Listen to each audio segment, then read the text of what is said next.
the lady herself will be joining us. I mean, there's so much to discuss, and I'm sure there's so many people who have so many things to say to this lady. But I mean, one thing I just want to quickly start, and something I would like to just, just put out there in relation to this wonderful day that it is. Just waiting for a few of you to join us and are waiting for the live to appear so that we can all celebrate what wonderful day we have today. Where can we start? Right. Again, I'm just waiting for the live to come through to you all.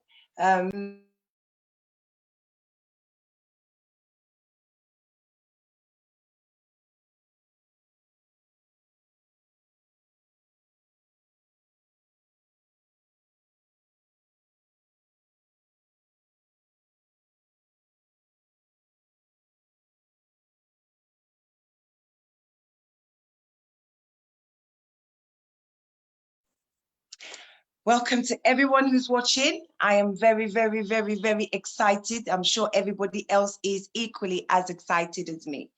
So welcome to everybody who is joining us. I've said welcome probably 4 times. That in itself tells you the intensity that perhaps I am feeling. Just want to put a little something, a little background, something for people who may not know much about today's show. So as you are all aware, I have been vlogging the Big Sister show since they started back in October. This is Big Sister season 2, and it's something that I originally wanted to do in season 1, but by the time I got into it, I wasn't, more too confident to actually participate. Sitting on my chair, I said to myself, oh, there's so many things I would love to do. But, you can't come and run in anyone's parade and if you haven't been involved. So this year, due to so much controversy surrounding this show, I entered the show very open-minded. I opened my heart, and I was not just sitting on my couch ready to judge where it went wrong or where it went right. And for me, it was an opportunity for me to actually put my money where my mouth is. The Big Sister season 2, of course, Sierra Leone Big Sister season 2. I want to start briefly before Zainab does join us. There were so many thoughts and feelings. Let me just keep that. There were so many thoughts and feelings of anxiousness. Bear with me for a moment, guys. We've got We've got a bit of a technical here that's trying to come through with our live. We've got a technical trying to come through on our live. So we just got information that just come through that we are not showing as of yet. But now I believe, yes, we are now live and you are all going to be able to join us very soon. So the Big Sister Sierra Leone, as we all know, started around October time. And as I said just previously, it was something that last year I saw such good characters, but unfortunately by the time in which I got into this, it was a bit too late. So I sat back and I said, it's very easy for me to sit on the couch and have all these perceptions and ideas of what I think Big Sister should be like.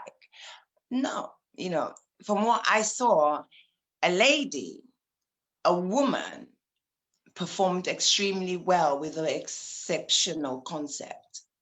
So this year, 2020, instead of sitting on my couch only to judge or question or doubt, I thought, I'm going to get involved in this. So I decided that I was going to be part of this blogging, and I decided that it was time us as Sierra Leonean women in entertainment generally, open-heartedly and honestly support someone's work. But I have to be honest, I didn't come into this show and I didn't come to vlog the show because it was just a woman's project. I came to the show and I'm sitting here today because this woman genuinely has won my heart. Not only has she showed so much perseverance, tenacity, grit, for me, she's my ultimate warrior. I have in the past seen in Sierra Leonean entertainment, and to be frank, there has been times where I have perhaps judged, but this year I said I was going to go to this show to solely see how really amazing this woman is. You know, so many people, they say things about Zainab. I mean, let's put it this way. So many people have so much perceptions, but for me, I genuinely wanted to see what she was all about. And I tell you what, the journey, I mean, it's phenomenal. Throughout the show, there's been twists and turns. There's been so many different situations which have taken place. But for many people, and I think nationally and internationally, people have really warmed to this woman. She hasn't just been, you know, let's put it this way. She hasn't just like come up with an idea, thrown it into the sea and said, you know, let's just see how it goes. For me, the idea in itself has conjured an emotion and a thought and a new wave amongst our people. So many Sierra Leonean women today, every single day, are talking about this show. And I just want to say, well done to every single person who not only believed in necessarily Zainab, but believed in the women that Zainab was ready to give a helping hand. For real, let's be honest. Some people, they may think there's a lot of questions regarding our wonderful Miss Sharif. Today, I would like to answer some of these questions, but I want people to really know my own vision for today is I want to know who Zainab Sharif is. She's clearly won my heart. She's clearly set the pace. I mean, we sit in the UK every other day and we are there judging. And this young woman, may bless her heart, has taken us through a road that words can't explain. Let's be honest. I mean, on a serious note, let's be honest. So many women and women in entertainment, female advocates who profess to be there for us women, support us women. But my question is, how many women do you take in when they're down? How many women do you stand up for when they fall? It's easy to say we're supporting women, but sometimes it's the action that counts. Zainab has just sugar-rayed this. She's Tyson this. She's giving it a Holyfield jab and cheer up the ears. She has literally not only spoken, but she has generally lived up to everybody's expectation. OMG, can I see you there, Miss Sharif? How are you? Wow, the wonderful lady is in fact with us today, guys. And before we go on and before we introduce Zainab, I have one thing to ask. Could everybody kindly please Make a talk on English and tell one day we not go understand. Do ya every single person? Can you put your phone on mute? If you are using a laptop or you're using another device, can you also mute that device? Thank you. Now, ladies and gentlemen, I have for you. For me, I have to call her. Ladies and gentlemen, it's the undisputed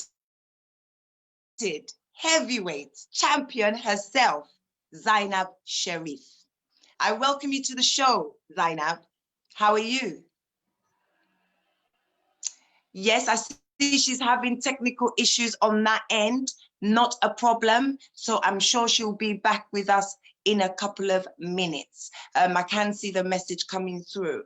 So introducing Zainab is like one of the most, it's like one of the, I feel like, shh, what should I say? But you know what? She's come for a chat, guys. She's come for a chat.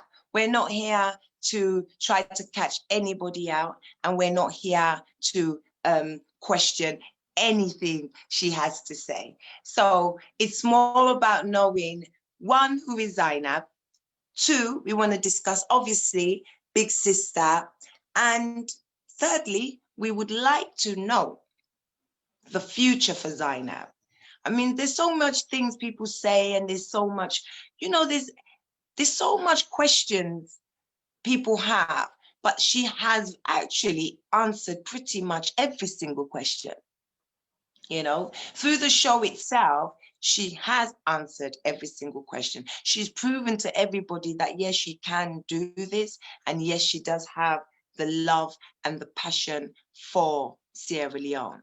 Well done to all those who tuned in. Well done to everybody who was part of it. Congratulations to, I mean, even like the, you know, for me, the winner herself, I mean, Marjo Bonner, you deserve it. I didn't necessarily see you as the winner, but as we come to the end of the show, you was a very deserving winner. And you played a very good game, and you deserved that prize. So, you know, kudos to you. We also have the first runner-up, which is Yaba Mansaray. And Yaba, equally, she was fantastic. She did an extremely good show. So, again, and then we have the second runner-up, which would have been Patricia Jacka. So each of the three contestants who did win the show, they have been women who generally deserved that win. They know, if all those who did watch the show, let's be honest, I mean, we've got the likes of, there were so many names of people who were part of the show. So I don't even want to go to that point yet until we get Zainab onto the show itself, and then we'll be able to discuss more about that. We did have her with us, but I am aware that they are having technical issues. I'm hoping that these technical issues will be solved very shortly. I just want to add, if you've just joined us, if you could kindly mute your phone. Additionally, if you are using another device, could you kindly mute the other device as well? So everybody who is in right now, I want to welcome the people who have managed to get into the live. Welcome, welcome, welcome, welcome to every single one of you. So welcome, welcome, welcome. Again, if you have joined and you were not too sure what we want to achieve today, we want to know more about who is Zainab Sharif.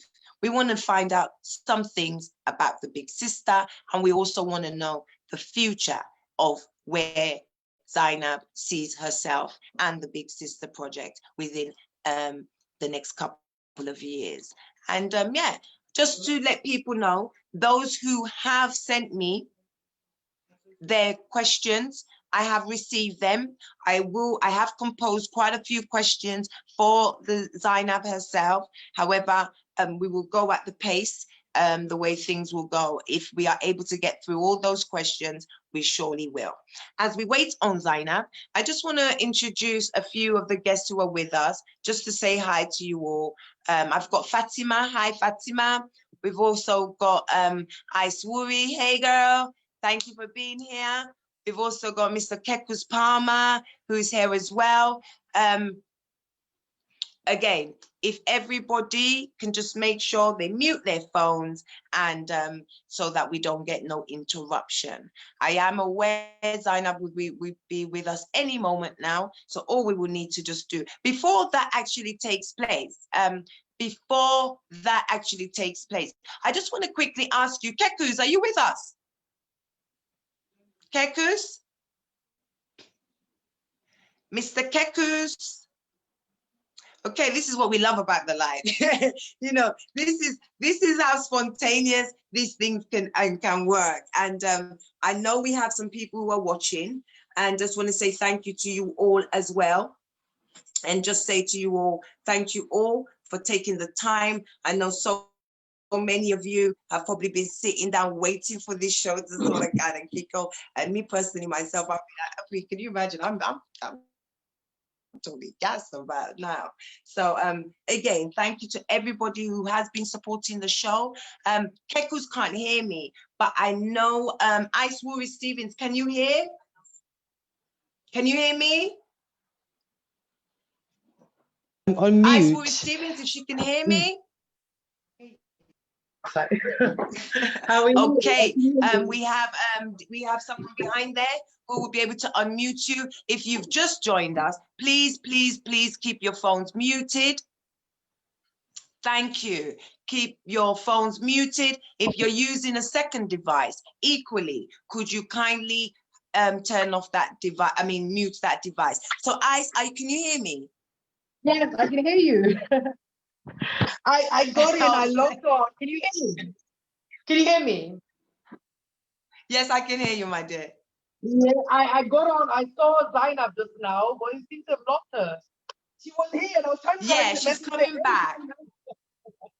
Okay. She'll be with us shortly. She'll be with us shortly. Anything you'd like to add before she comes on? You know, just to the viewers, those who have been watching. Just excited, really excited to be here on the Zoom and, you know, waiting for just to get back on Facebook so we can share the links to everybody. But I'm happy to be here. I think it was a brilliant show.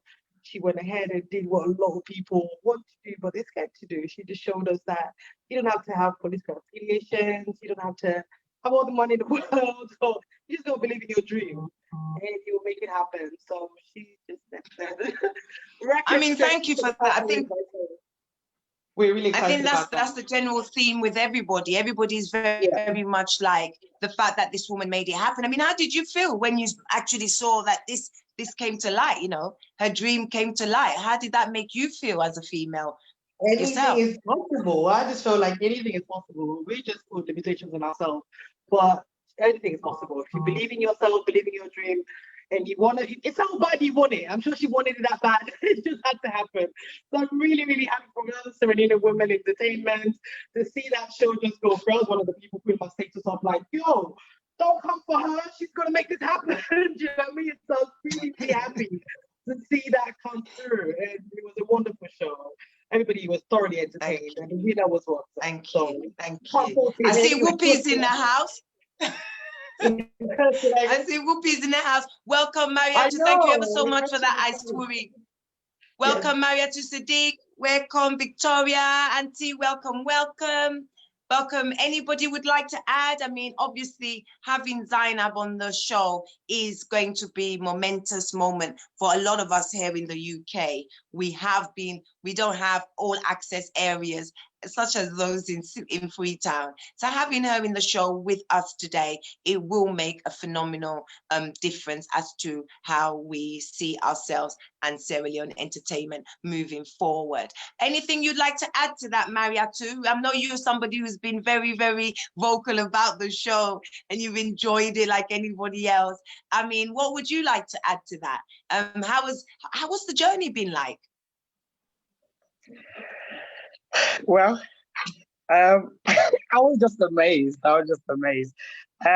It has been a very, very, very, very lovely, amazing journey. And I just think, you know, in a very lifetime, in a long time of the years we've all lived, and it's the first time I've seen Sierra Leone's pulled off such thing, like such show in this whole entire world. And I just feel like for us to do that, for Zainab to be able to deliver such event, and I mean such show, it shows that, you know, when someone has a passion and someone has love for their country, they're able to give in something so big. And I just think it's been such an amazing journey. I've loved everything about the show. And like I always say, nothing is perfect. Everything we do in life, there's always going to be areas to improve, but it isn't as is major areas. It's just little areas, and I feel like giving at the time and obviously like the love will give her more strength and will give her more time to have ideas to change whatever she's done this time and before is like a lesson learned. So I feel like the next season 3, which to be honest, I'm even praying, they said is gonna start tomorrow. Like this is how much I look forward to it already. So I think Zainab's done amazing, and the team. I spent my whole time on that show. Like literally, I never slept. I had to go to work, wake up 7 o'clock. I still go to work, and you all know me. I work with children, but I was able to pull it off. And I just keep my whole entertainment just on this show. But you know what? I think she's done super. She should give herself a pat on the back. Like really praise herself for what she's done. It's been amazing. Very, very good show. Okay. I mean, with everything that you've said, are we having bad internet reception somewhere? Because we're cutting out when you're speaking. Have you got full bars where you are? Yeah, I'm okay. Yeah. Okay. Yeah. Well, your comments was quite clear in what you were saying. You know, I think it's felt right across the board, to the extent, you know, we've all had to take our time out in order to watch these shows. They haven't been easy. And I mean, I'm sure many people are aware. I actually did vlog the 2 shows, and it was not easy. But I guess, could we get Maya could you please mute your phone, please? Somebody's phone is...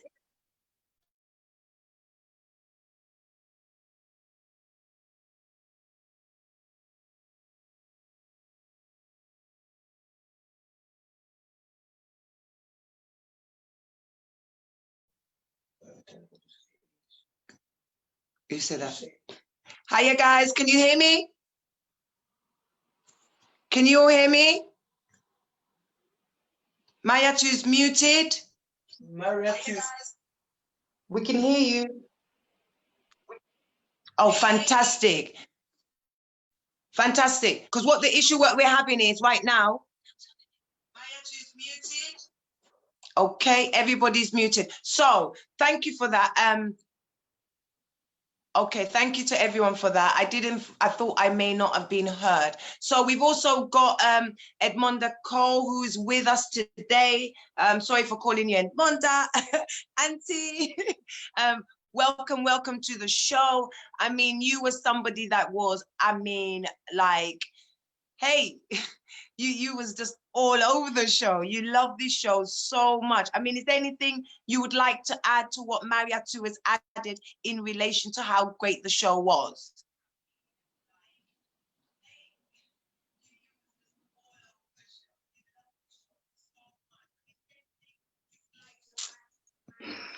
Yes, good evening all.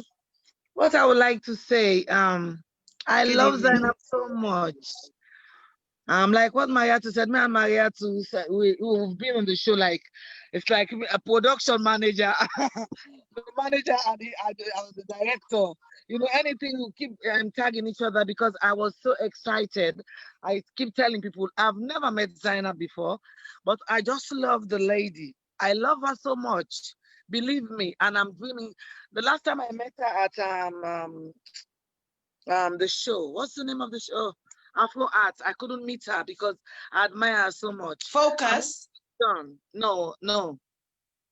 Yes, Afro Arts. Afro Arts, yeah. When she performed, I wanted to go, but I'm not that kind of person who rushed to, you know. But I said one day, and I'm hoping if she comes to London, I would like to meet her because I admire and I love her resilience. I like women who fight for what they want. She's somebody like Ice, you know. You can relate her and Ice. I can relate them too. People and Tutu as well, people who are fighting no matter what, you understand, is thriving. I just love the way she's doing, and I'm hoping I am with her 110% to the end. I don't care what show. Like, sometimes when it goes wrong, like Mayatu said, we've got there are lots to learn. Mistakes have happened, but when the mistakes get corrected as it goes, and it makes it, and people who are complaining, and now we all wanted the show. I keep watching the repeat, you see, and I am hoping that next year is going to be a bomb. And I'm praying, oh, look at her. And I'm just praying that, she will have more idea and she'll have good people around her, to like, just to push her more. I'm really, really, really happy for her. We just hope next year all like some mistakes and all the ifs and buts will be. But she's really trying. And I'm really happy. I mean, I think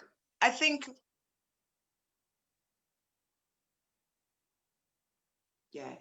I mean, extraordinarily, she has tried. I think it goes without saying. I just want to quickly, sorry to cut you there, Edmonda. I just want to quickly go through some of these comments. I mean, because as Zainab is here for every of us. She has come to have a chat with us, and we're not here, like I said, anybody.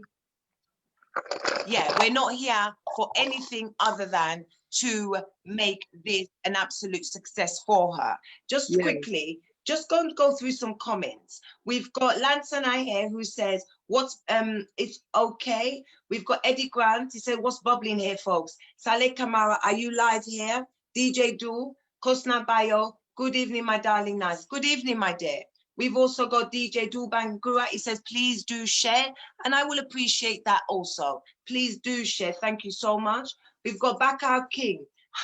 He says, wow, long time. Didn't see this beautiful lady. Wow. I'm wondering if he's talking about me. Bakar, you know me for a very long time. We've also got the wonderful Miss Gomez, who is with us. And at the same time, we say welcome, dear. We've got Zainab Sharif, we've got Eddie Grant, and he says Zainab Sharif will be discussing the future of Big Sister. Absolutely. We've got the wonderful Maya Tusidi, who says good evening. And we obviously, Miss Irene Gomez behind there, and thank you. Just a few more comments. Zainab, Maya says Zainab loves Sierra Leone. We've got Bakau King. Zainab is the next big thing. I love her so much. She has done something politicians have never done for our citizens. God will open ways for her as she has done for these young women. Thank you ever so much, Bakar. Bakar, your comment, I think, is probably is powerful in its right. I read it again. Zainab is the next best thing. I love her so much. She has done something politicians have never done for our citizens. God will open ways for her as she has done for these young girls. I think this is why many people here this evening, I mean, I don't know if those who are here this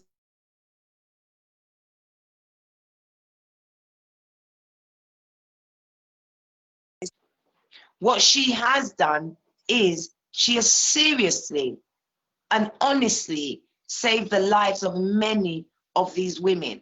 And as you said, we don't know what politicians do in their private moments. We're not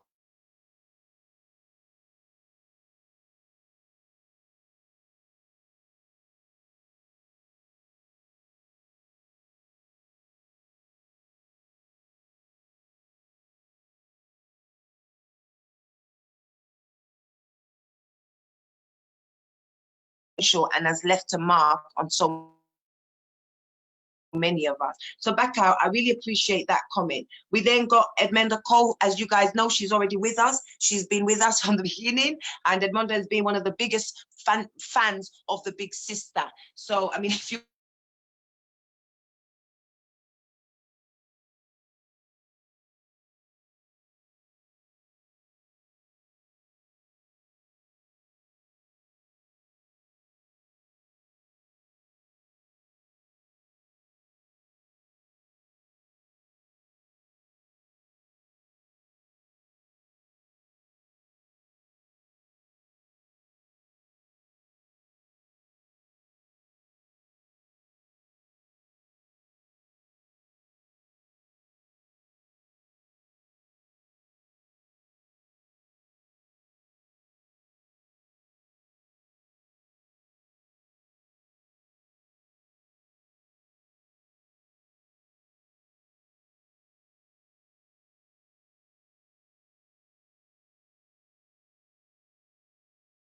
We've got Eddie Grant.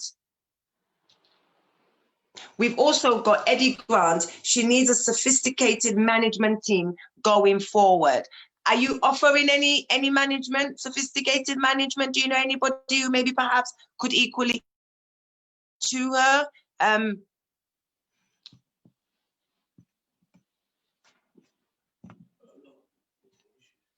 In case if you cannot hear me, so the comment which I just read, which was Eddie Grant, she says she needs a sophisticated management team going forward.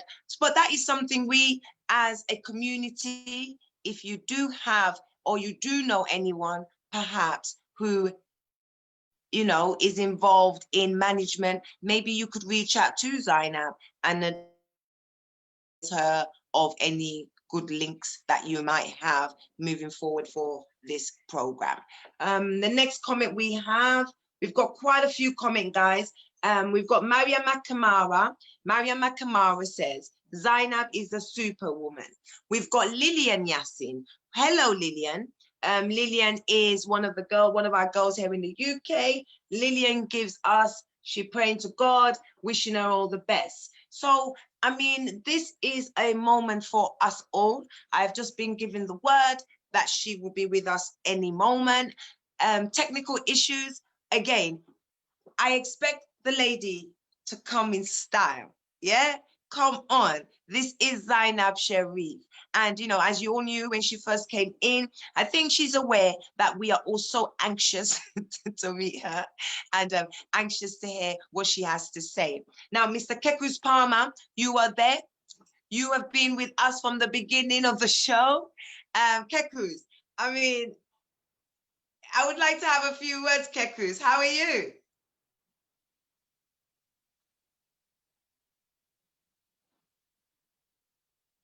Kekus, we need to unmute yourself, Kekus. Yes. Hello.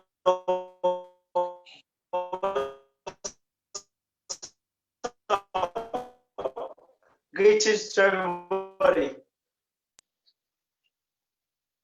Oh, can you hear me? Yes, Kekus, I can hear you loud and clear. Oh, thanks for having me here. I'm so happy, at least, you know, so many ladies, at least to have a guy around, it means a lot. So thanks for having me once more. And I feel so great to be part of the show. And of course, you and I will be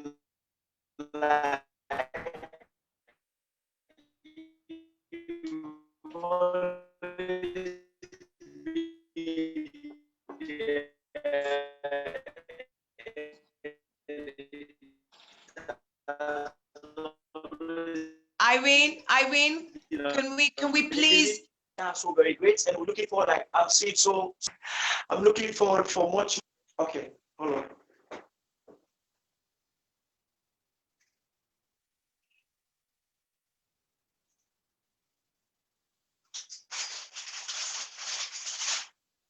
Okay, Kekus, your internet is not very good.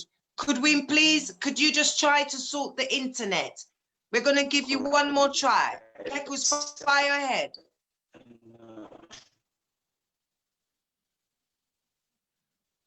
Okay, can we mute, please, Kekus? Thank you. Unfortunately, the connection is not very good over there. So we're not going to be able to. Yeah, I'll try to. Yeah, I'll join you guys right back. No problem. No problem. We also have another comment here. We've got Hadisha Jallo. Nasai, I love your makeup. Thank you. We've got Baby Chill Nadinenya, Allah in humble chiller. After Mina. Oh my baby. Oh my baby. Oh my baby Chill. Thank you so much, guys, for watching. Thank you. As we patiently wait for Zainab, we're just going to play Zainab Sharif, which obviously you all know her song, the Mamina Power. So we're going to just round that up just so we can, you know, get this show on the roll. I mean, who doesn't know the Mamina Power? Edmonda, you've never heard that song before?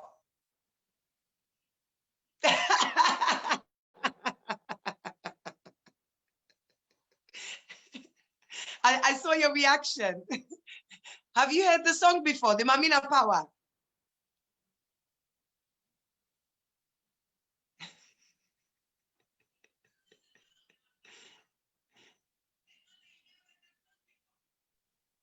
It used to be my ringtone. It used to be my ringtone.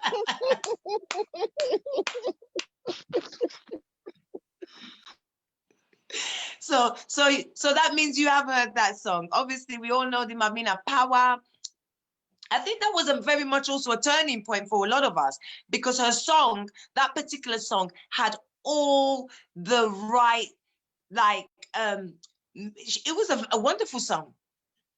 Yeah, it was a wonderful, wonderful song. The song was phenomenal. And yeah, we want to play the Mamina Power so that we can all, at least, as we know, she's on her way. Let us just remind us of her greatness. Bearing in mind, guys, Big Sister is only one thing that she does. Zainab is also a model. Zainab also sings. Zainab also trains. So, I mean, you know, it's like she has a lot of qualities that is quite deserving for us as women to gather here today. But not even just women gather here. I mean, there's so many of us, of you men out there who also admire and, you know, see the greatness in her work. So if we could just play the Mamina Power, and this one is just to get us a little bit, if you got yourself a little bit of wine there.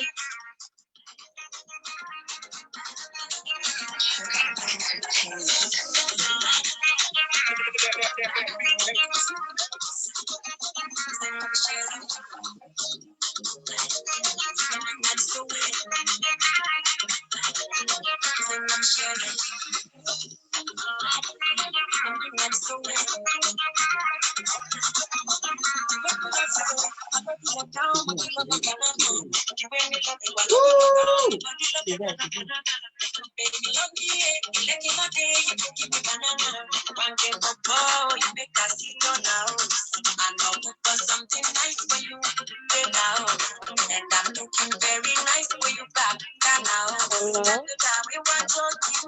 Guys?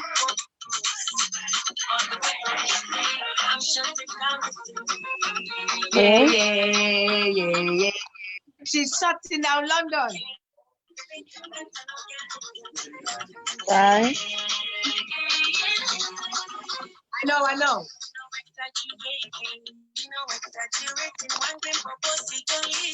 When I am meditating, I only go to my meditating.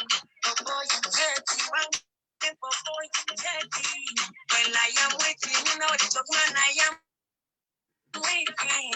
I'm meditating, you know the mokopona waiting. Tutu Baluzi there.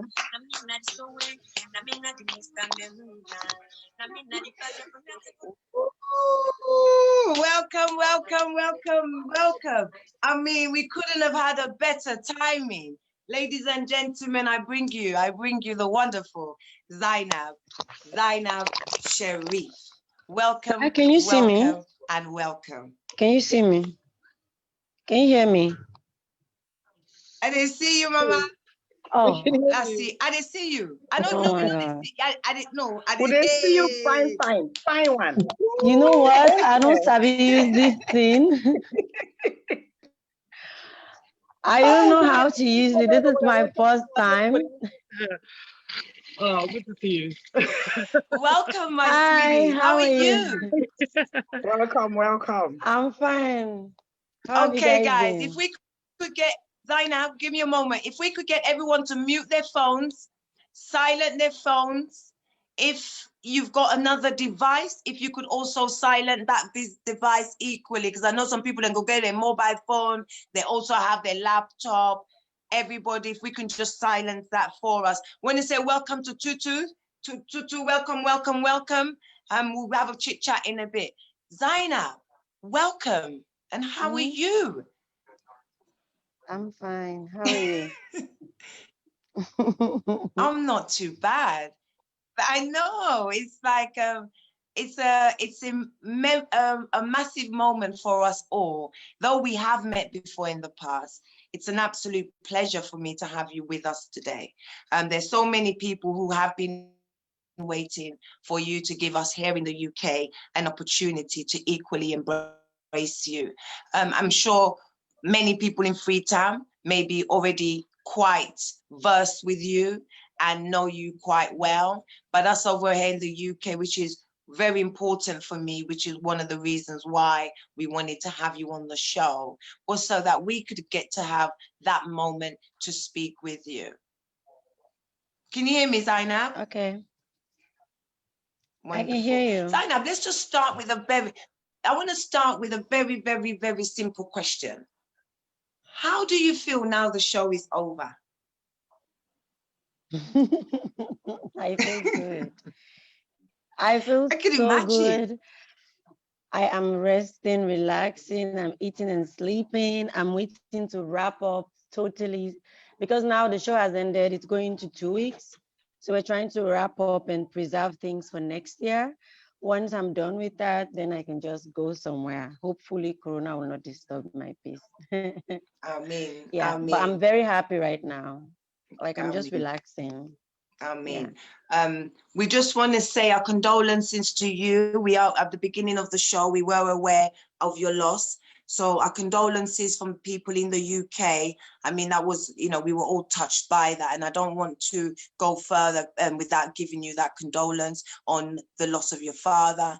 And I tell you what, yeah, he would be sincerely proud of what you managed to pull off. You know, I mean, who needs a boxer in the family when they've got Zainab Sharif? You know what I mean? So, we're just very proud of you. There's so many questions, Zainab, so many questions. But like I said, the one simple question that I wanted to ask you was how you feel now the show is over. Everybody was very intrigued, in particular me, by your decision to come up with this super idea, Big Sister. Where did this come from? What was your motivation? Where did it come from?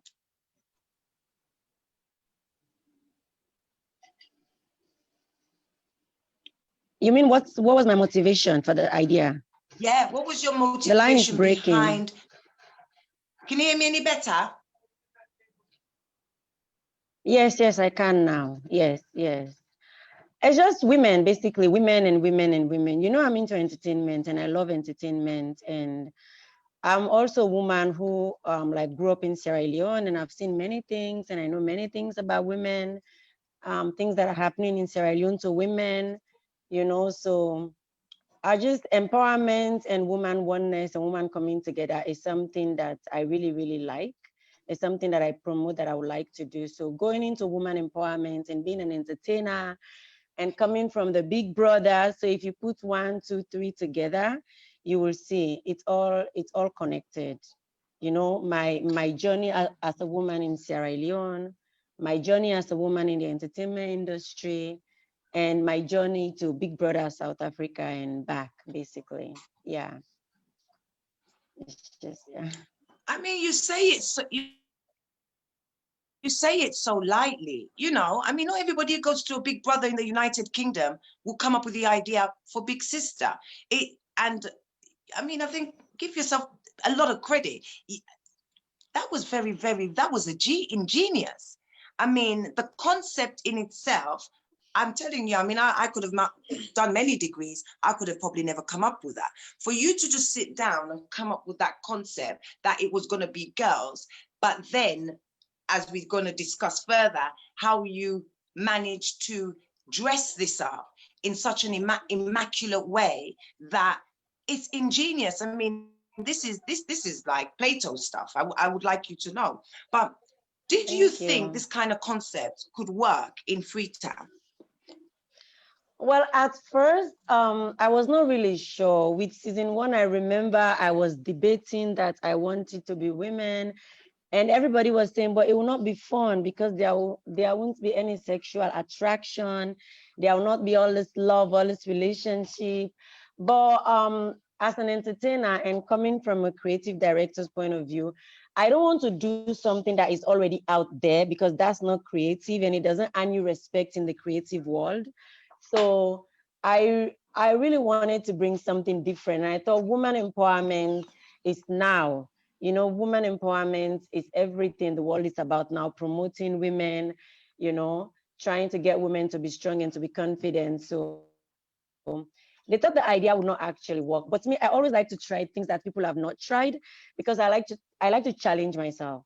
So we did it and it worked. And for me, I knew it was gonna work because at the end of the day, even if you have 4 women in the house, you know it's fun. You know it's gonna be drama, it's gonna be love, it's gonna be Yeah. noisy. I come from a big family. I have 8 sisters. So I already know what big sister was gonna look like.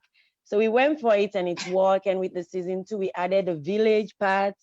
And the village side again, after the season 1, I got email from Edemol all the way from the UK that they were gonna sue me for stealing their idea.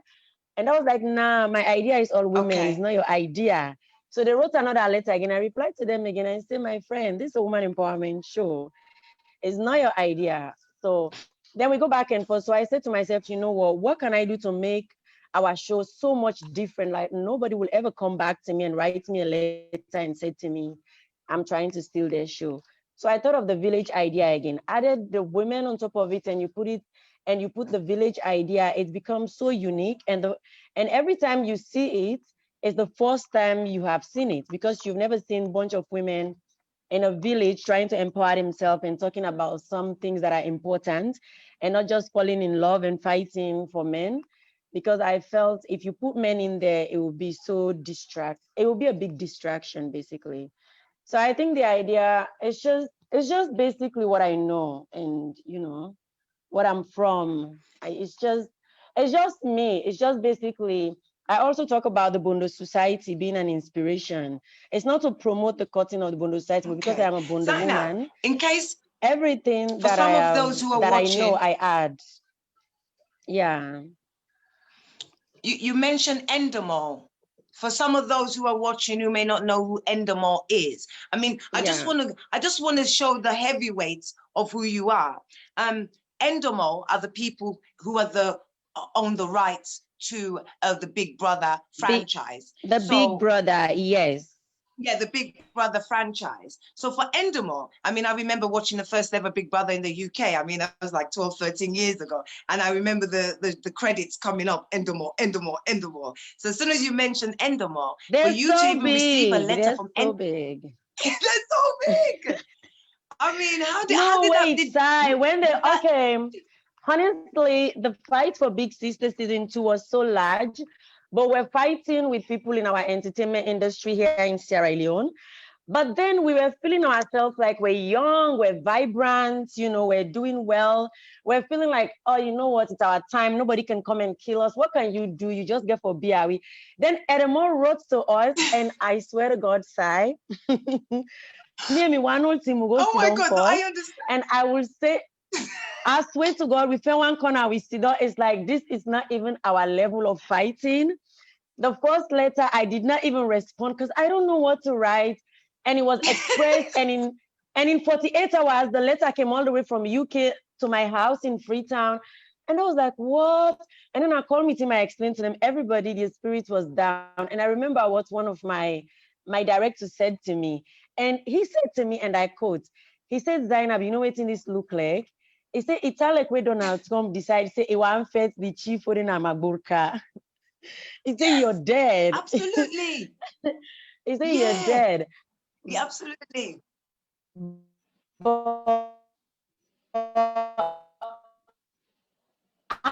No, but actually, the first letter I did not respond. But then, as some of the because they wrote another letter again in less than a week. So I was like, but no, this is not their show. I'm not going to just sit here and let them tell me this is their show and I should stop.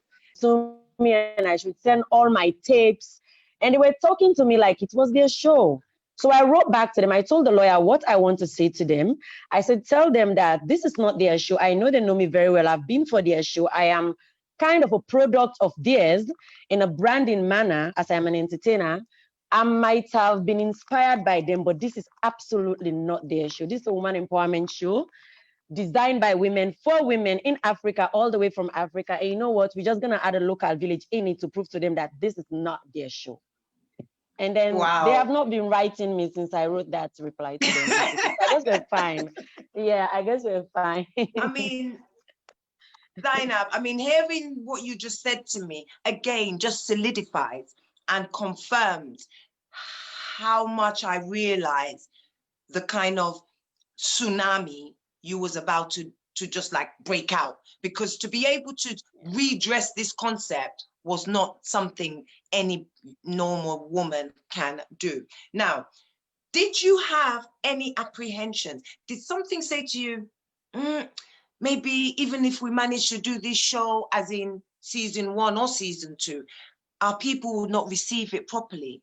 Our people might be perhaps jealousy, or they won't accept this type of reality TV show. Did you feel like people will receive it for the good in which you wanted it to deliver? Yes, I do, because I trust my intentions, and I know intention goes a long way. People feel your energy and they know what you're about. And most importantly, entertainment is not about who you know or who you don't know or who like you, who doesn't like you. When entertainment hits you, it hits you. You'll be listening to a singer, you'll be like, I don't even like her, but I'm dancing to her song. It is not in your power to reject art when it's that good.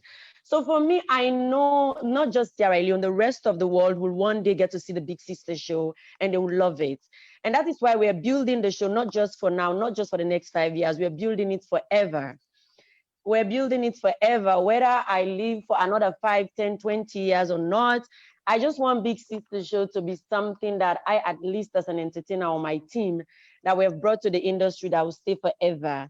And because it's so beneficial to many, and you see how it uplifts women, their spirit, their self-esteem, and you see somebody who used to say I was an artist is now on a stage singing. You know, it's beneficial to many women, which makes it even more important for us to just try to sustain it.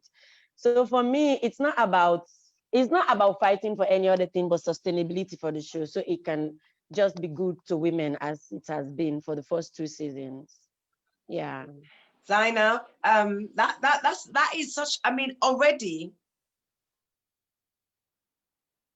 I can feel hairs when you're speaking. I can also just let you know, the people who are with us, as you were talking about, they were clapping. I don't know if you can see them, but those, we've got Edmonda Cole who's in there, and she's also clapping as you're speaking. I mean, I'm just letting you know the love which you talk about, this energy that is zooming through you, and that is why. Just imagine that. Zainab, did you think I slept last night? Did you think I slept? I've been sitting down there. Why didn't you? It's the energy. But you look so good. I have not said that. You look so good. Oh, you look man. really good. Oh, thank you. Thank you. You too. The makeup artist get fresh coal. I called her, but I get fresh coal, so why not against me? It's all good. Zainab, stop. Don't make me blush. Okay. You might turn my blush to brown. Stop it. Now, next question. We all know you entered the Big Brother Nigeria. Your time there, did that sort of set a precedent to you that, you know what, something has to happen for our people? Did it ignite the fire in you to come and make sure we were part of that excitement? Yes. It was actually Big Brother South Africa. It was done in South Africa for all Africans. And when I went there, I didn't know what I was going in for. And then I went in there. I was just really bored with my career at a point in time. So I wanted to do something exciting and fun. And then that was the first season they were allowing Sierra Leoneans. So of course I went, but I just went with that energy of having fun. So I ended up getting disqualified. And when I was in there, I didn't know the impact of the show. And when I got disqualified, I still remember I was so arrogant that when I was leaving the room, everybody in the room was looking at me like the directors and blah, blah, blah. When I walk in their room, they were all looking at me like, you fucked up. And I was looking at them like, please, I just need to sleep. Because I didn't know the impact. So they took my arrogant self to the hotel. I even remember a significant thing that happened that day, that They wanted to cool me down because they thought I was really angry. And then one of the guys said to me, "We have a good news for you." I'm like, "So what's the good news?" And it was like, Charles Taylor from Liberia. The guy was Yeah. arrested for wait for me. He said the guy was arrested. He said the guy was arrested for the war in Sierra Leone, and he's been found guilty and he's going to jail. And they were trying to calm me down for me to feel better about the disqualification. And I was still looking at them like, I just need to go to my room. But then I went to the hotel, I went on social media. I saw how much people supported me, Sierra Leoneans in particular. I saw the energy that they threw towards me, people rallying, people wearing my t-shirt. It was too much energy that I had felt like inside the big sister, the big brother house. I didn't know it was that big of a deal. I have even never watched the show. So after I saw that energy, that minute, I regretted everything. I regretted being disqualified. I regretted my arrogance. I just regret everything about that journey. And I remember I could stand to myself and say, I wish I had won so I could have made my people proud. For at least they have voted and they were happy. And it's 7 million people versus Nigeria versus all these other countries, but they were standing their grounds. So I was like, I wish I had made them proud. And I knew that moment that I just wanted to bring something back in entertainment that Sierra Leoneans can use to celebrate and have fun with. It's also, it has been a thirst inside of me. That's why when you asked me just now, I said to you, it's me being a woman, me going for Big Brother. It's so many pieces put together. That is the inspiration behind the show. I feel so fulfilled when we do the show. I see people supporting other people jumping around, people arguing for other people, women fighting for women on behalf of women. It makes me feel like, okay, it's okay. Something is happening, So yeah. Well done. Well done. You know what? I remember when we did Music Meets Runway. Is it Lam Runner? Yes. Yes. That was my manager And at the time. I remember saying to Ice, and I kept, that was your manager at the time, and the kind of ooh-ah that was around you. And I said to myself, I really want to meet this girl. I was so excited. And you keep talking about this thing called energy. The moment someone does meet you, I remember when I think we had the wedding gowns that we were wearing on stage. And the moment you came close, it was like, ooh, like I just felt that positive and sincere, but I felt that hunger in you. There was this fire in your belly that enough was not enough. Only Enough is the never top will enough do. for me. No, it's not. It's not. I always wanted, that is even what now, even now, it's what I wanted for the entertainment industry. That's why I'm so happy you're doing this, and that's why I'm doing this interview with you. I heard of the show you've been so doing throughout. So I was like, yeah, wow. Yes. Cool. Because cool. that vision you had, just imagine like we're in the UK and you got all these English girls. You'd be lucky to see a girl from Africa in there. Do you know what I mean? It's one of those things that you make us talk about. They see African Salone posting, go inside and canteen. Everybody's judging. Everybody is subjected to an opinion. And for me, I always wanted to vlog the shows. But who's gonna, I just thought to myself, it wasn't something African people got involved in until they started doing Big Brother Nigeria and all the rest of it. But enough about me. Nothing about me. Now, I want to quickly jump on to your choice of judges. You chose somebody who, come on, let's be frank. Her background was like, that's the Hollywood of Nollywood. You know what I mean? You had Juliet Abraham as a judge. How did that conversation happen? How did you manage to get this lady from Nollywood? And she's a big baller. Who? Juliet Ibrahim? Oh, she's my friend. Yes, she's my really good friend. Yeah, but okay, it's your friend. Can I be your friend? You know what I mean? But you are my friend. She's like the biggest. Juliet was the first person to put me in a movie. She did a movie called Number One Fan, and I played an extra. She was the first one to put me in a movie, and I saw how she showed her movie in Ghana, her passion, all the gadgets and everything. And I swear to God, Sai, I was sitting there. I was there to act a movie for her, and I was like, how am I going to take all of this back to Sierra Leone? Like, how am I gonna bring this? After that movie, that's when I did my first movie. That's when I did my first movie, Ghetto Queen. Her and her movie was the inspiration for that. Oh, I just yeah? thought to myself, if she can do this in Oh, Ghana, I can man. take it to Sierra Leone. Yeah, she's my really good friend. When you told her you wanted her as a judge, what did she say? Like, was she like, yeah, of course I'm going to do it? Or was she like, what did she say? How did it happen? No, Zainab, you're she very was like, nonchalant. This is so easy. But it's like big for us, Zainab. You know what I I mean? know, I no, mean, she's so big. can you give me her It's because she's signature? my friend. That's why I'm just like, because she's my friend. But I know she's so big. Even like, especially in Nigeria and Ghana, she's really huge. Yeah, she's so big. Yeah. But Yeah. like, I Yeah. just told her about the show. I told her about the idea. She was like, yeah, why not? She just wanted me to buy her ticket and her assistant because she's a diva like that. Of But she's course. cool. Because even when I did her Of movie course. for her, she just called me as a friend. And she's like, oh, blah, blah, blah. Lovely. So we do this kind of, yes, we do this kind of things for ourselves. She even helped me further. You know, I was talking about, we got signed contract in Ghana and Nigeria for the Big Sister show for the voting platform. She was the one that connected me. Yeah, we couldn't activate it because we did not do Okay. promotion in Nigeria and Ghana. But she actually made the connection and we signed the deal. She actually helped a lot behind the scene because she's that powerful in her Wow. own Wow. industry, basically. Yeah. She's absolutely Absolutely. cool. She's just a diva. Beautiful lady. She is so pretty. Wonderful. I mean, Yeah. something you've mentioned along the way, which I just want to highlight briefly. You have mentioned a few people along the way, for example, Juliet, wherein she's just called you for a project. Now, you have a lot of people who want to be in the entertainment industry, whether you want to be a model, when you want to be a singer or a dancer. How many free gigs do we do to get to this platform? Is that Miss? I'm going to call you Z now. I'm going to call you Z. How many free gigs do we do? I mean, this is just for the girls back home in Freetown and those who are watching, who think that you say you're a model, they're expecting you to come out of a Rolls Royce or to, a couple of millions in your pocket. How important is a free gig?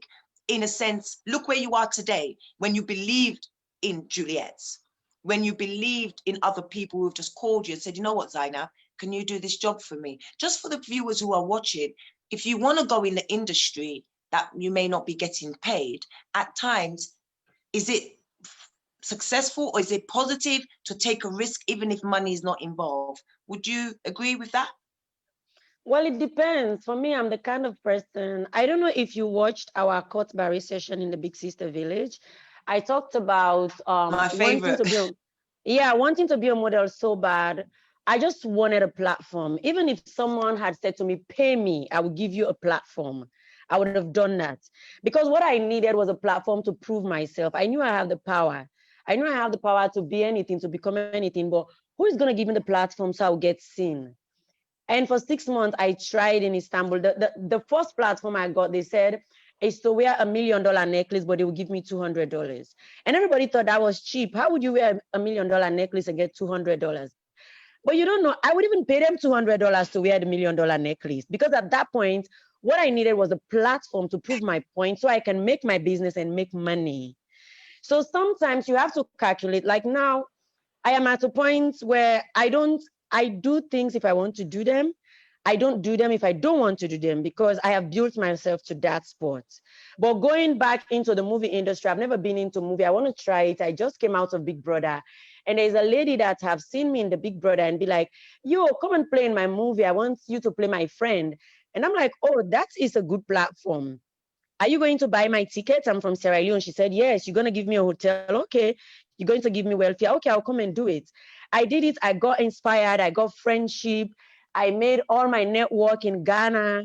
Because again, when you roll with people who are who have been up there, you get to ride on their platform and make your own relationships. So sometimes it's necessary. It's not everything that you would do for money. So I'm telling you this now. This interview I'm doing, and Absolutely. I know this interview I'm doing now with you, I know this is not the biggest platform. Even my manager called me and said to me, oh, why you want to do this interview? I guess what I said to them, I promise you, I said to them, you know what? I like her energy. I like that she like entertainment. I like that she was analyzing.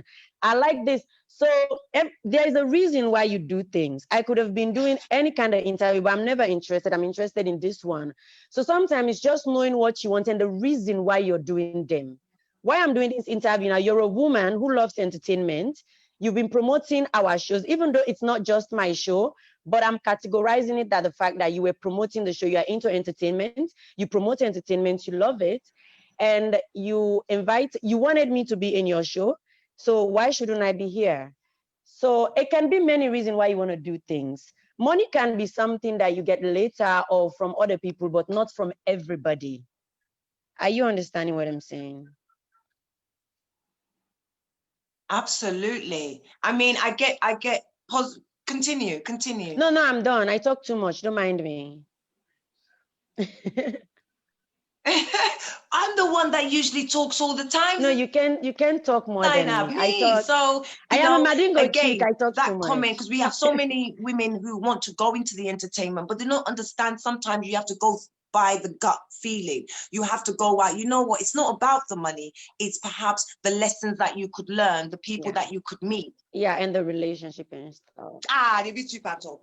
And they be too bad talk, Zainab.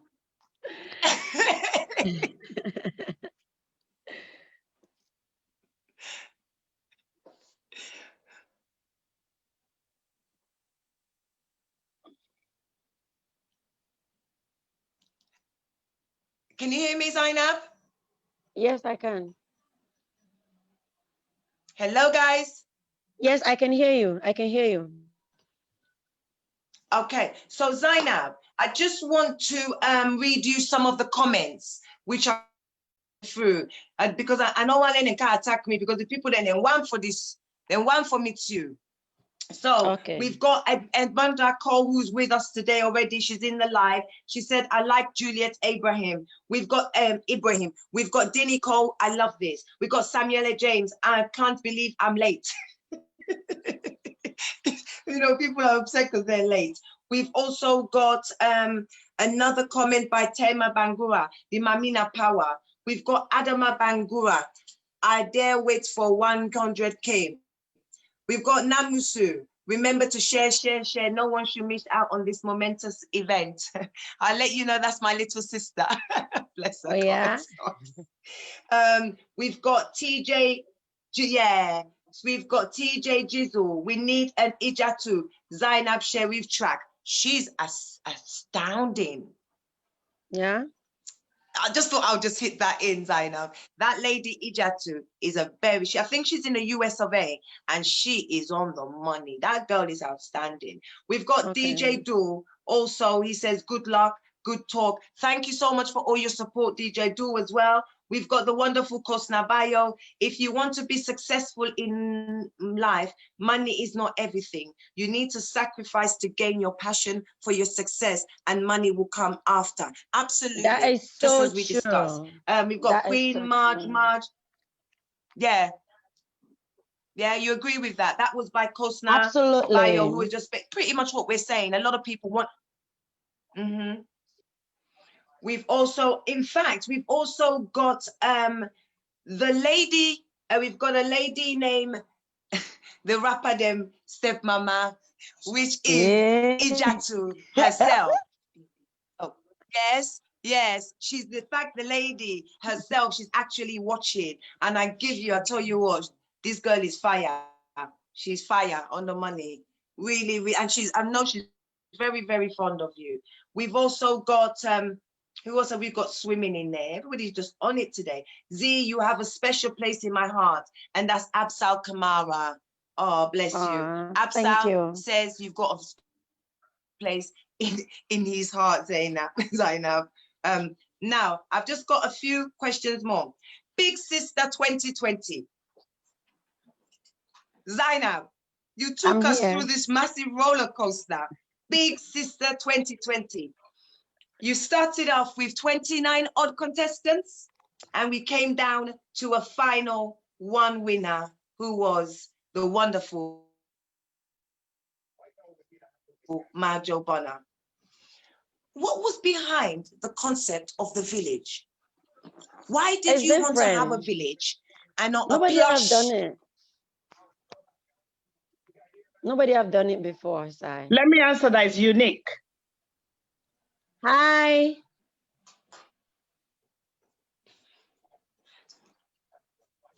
Why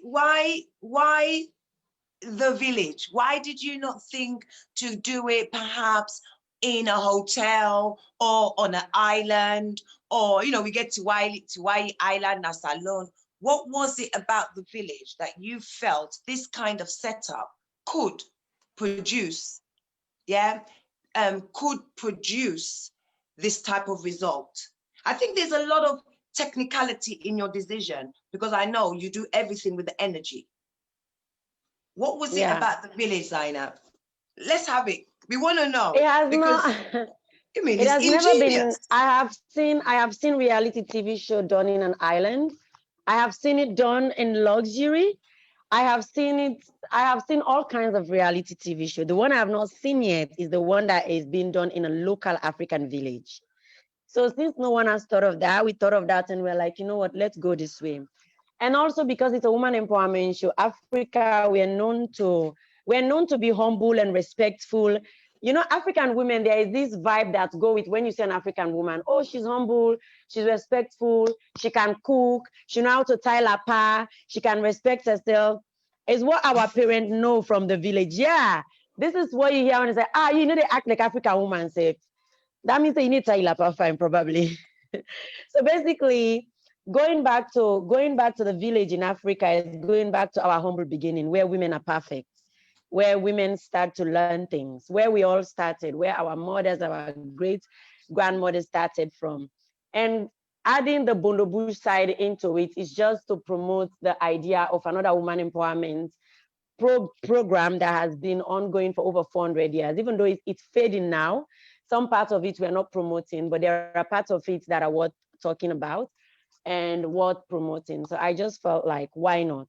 So I just, we just really wanted to go so traditional, absolutely traditional. So for the person who may not be from Africa, once you see our show, you will just like it because it's different. It's something you have not seen yet. For a woman who has been in Africa or somebody who is from Africa, when you see it again, you're familiar with it, you recognize it, you remember it. So we just add all of the aspects and do. But the technical parts, we didn't get it this year perfectly. Man, it was crazy. It was crazy. But we are working on our subsequent season to get better, to perfect it, basically. But the African concept we love, and we want to keep that for as long as possible. Yeah. Okay. I think it goes without saying that is in fact the selling point. That is what makes it to some degree a different kind of concept. You with me? Yeah, there were elements of it that many people could identify with, not even just necessarily African people, because you also get the European people who have the ideology and the passion for Africa, but perhaps have never been there. So this was an opportunity for you to marry the people at home and the people who perhaps were not even from Africa. And I think that was one of the greatest selling points. It now leads me straight to the Bondo Bush. The Bondo Bush. Now, I would start with, I was one of the people that was very skeptical of how you were able to perform and sell this concept. But how you metaphorically managed to use the Bondo Bush to represent something, I mean, so let's just start. This, as we know, was controversial. Why did you want the diary room, so to speak, to be the center and focal point of the big sister? No, Zainab, we want the truth though. Because I can feel that energy. You're gonna come and give me something now. I can feel it. The reason why I'm laughing, I will not lie. The reason I'm laughing is because all of our sponsors, they advise against it. Everybody who visits the set, They love everything about it except the Bondo Bush. They're like, but why? Nobody likes this. People are going against it. I said, but we're not going to cut anything here. We're just going to promote the positive side of it. So everything there is negative and positive. So nobody really wanted the idea, but I said to them, listen, again, for me, intentions and energy are very important. What is our intention with this? What is our energy? Do you know what somebody suggested to me? He said to me, oh, Zainab, actually, he was so afraid of the Bonobush. He's like, why don't we call it Igbale? I said, why do I want to call it Igbale? I don't know what's happening in Igbale. How am I going to defend if I call something Igbale? Somebody say, why do you call it Igbale? What am I going to say? You ask me to? No. If I call it Bondobush, I can tell you why. That is the reason why I can do this, but I cannot call it Igbale. So people were okay with the Igbale idea, but they were running from the Bondo idea. I'm like, my nigga, no. No, let's just call it Bondo. And honestly, But, Sai, again, yeah, you want to say something? But why did you want to, why, apart from the fact that you actually wanted to keep it traditional as to what you know about, but yeah, you could have just used a calabash, made the hot into a calabash. You know what I mean? What's the fun in that? You know what I mean? What's the fun in that? I know, but where I'm trying to go with you, because I did a lot of reading about the mask. That mask made me read. Yeah. I wanted to know what this mask represented. Can you imagine?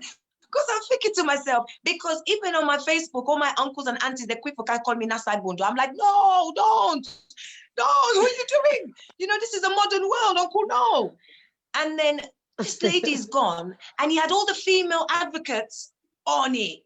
Sis, everyone was on it. They were not feeling the fact that it was this thing.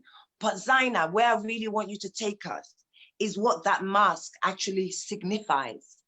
The center and the core of the universe. Yeah, the mask in itself is now being sold or shown in museums in the UK. So maybe unbeknown to you, this mask is a focal point to women, as women being the center and focal point of the universe. So that mask that you got, because the mask you had in the diary room, I said, my goodness. I mean, that was, every time we watched, we were like, oh, what's going on? And I had to go and read. And you actually, you saved a lot of us. That's what I was thinking. And then the mask is just there in the corner. And we're thinking to myself, oh my God, what's going on? Some of the roommates were so scared of it. They were so scared. You know what they suggested, the girls? Some of them came together and said we should paint the Bondo Bush pink to make it look pretty. We're not doing that. And obviously that was not something you wanted to do. Okay. No. It was not something. If I had painted, yeah. Sorry. Go on. No, you continue. Sorry. If you had painted it, okay. No, okay. I wouldn't have, because the next thing is, if I had painted it, that would have been disrespectful. So I just said, let's leave it black, or yeah. Oh. And you know what? That is such a common theme about you. And you don't get to know that about you. Like people like myself who are here. Your common theme is your tradition, your culture, your family. Throughout this conversation, every other question we've given you, you've actually involved one of those concepts. How important is family, culture, and another massive thing, religion, for you? That is, how important has that been for you? It's very, it is the, like for me, it is the power that I have as my family. I come from like a very big family. I have a mother who was very strong. She had 10 children, and you know, most of them she gave birth at home. My mom taught me one beautiful thing about family and love is that it's not the amount of wealth or privilege that you have to give the child. It's the amount of love that you have to give them. Meaning, even there is nothing for you if you ever have to walk away from any relationship or any partnership, you always take your child with you. You never leave your child behind. What you eat, let them eat. So my mom taught me that I didn't come from a wealthy family. So what my mom taught me was, you know, my dignity. She gave me religion. She gave me enough love, and she gave me enough pride. So this I took with me. You know, religion for me, being a Muslim, is by choice, because I'm a very, very intelligent woman, and I question a lot of things. And even growing up, I remember one time I asked my mom and she slapped me. I said to her, if God created the universe, who created God? And she said to me, you never asked that. And then she slapped me. But I learned how to believe in Allah and how to believe in God through my mother. My mother was the kindest person. She was good. She followed the Al-Quran, and it was beautiful to look at. It was peace. It was unity. It was everything that a human being could be. So I really admire her kindness and her warmth and her selflessness. And I felt like that came out of the Quran. So I said to myself, even though I still don't have a clear answer, what I will say for sure is that religion tamed me. It made me a good person, because I try to follow the book. And religion also make me to believe that with Allah, all things are possible. So I don't have to look elsewhere. So for me, religion is my strength. As crazy as it can be, I always know that at the end of the day, I'll always come through because of Allah. And that is why I always preach to, you know, to the young people, to young women who are not in that stage where they can actually believe in God so firmly that they have to tamper with this other black magic and small things. I always make time to tell them that that is absolutely nonsense. Yeah, it's absolutely, you can just believe in Allah. No, sorry, my mom believed in God so much that she prayed for people. You know, my mom was those people that people will come for and say, I want to go to America, pray for me, I want born Peking, I want married. Do you understand? And you know what was ridiculous about that? They will come to my mom to pray for them, and my mom will only pray to God at night, 2 a.m. So because my mom believed enough, it will actually happen for them. So if they had believed by themselves, they wouldn't need to come to my mom. That's what I learned from that. So for me, religion, family, my country, these are the things that I love, that I value. Yeah. Zainab, that is such a powerful comment. That is such a powerful comment. I mean, we don't want to really go about, you know, talk about religion, but to have somebody like yourself in this particular context of modern day society, where people, you know, you may have the one or two people who say they don't believe in God, but the understanding that you have to believe in an idol, or you believe in something, you have to believe in a belief. And what you've just said is pretty much where a lot of young people these days are beginning to understand, not necessarily saying you want to be a Christian or a Muslim, but you must believe in something enough for it to come to pass and for you to see it. So it's not necessarily having to go to church, you know, exactly, you have to go to an imam to go and pray for you, but should you believe enough, should you want it enough, that is itself the power and the energy that is needed for your dreams to come true. I mean, I have to give you a round of applause. I have to give you, you've sold me. I mean, to hear that coming from you is a beautiful place for our country to be led in entertainment today by someone like yourself. I want to quickly get on to, did you think that the Bondo Bush would have a psychological or emotional effect on the girls? Well, psychologically, in a positive way, I hope so, because to me, it does. To me, understanding that the Big Sister show as a woman empowerment show, coming from a woman as a creative director, everything that made me strong, that I felt made me strong and made me powerful as a woman, I want to bring that a little. Now, anybody can either choose to agree or disagree with me, but I went to Bondo and I have a lot of positive things to say about it.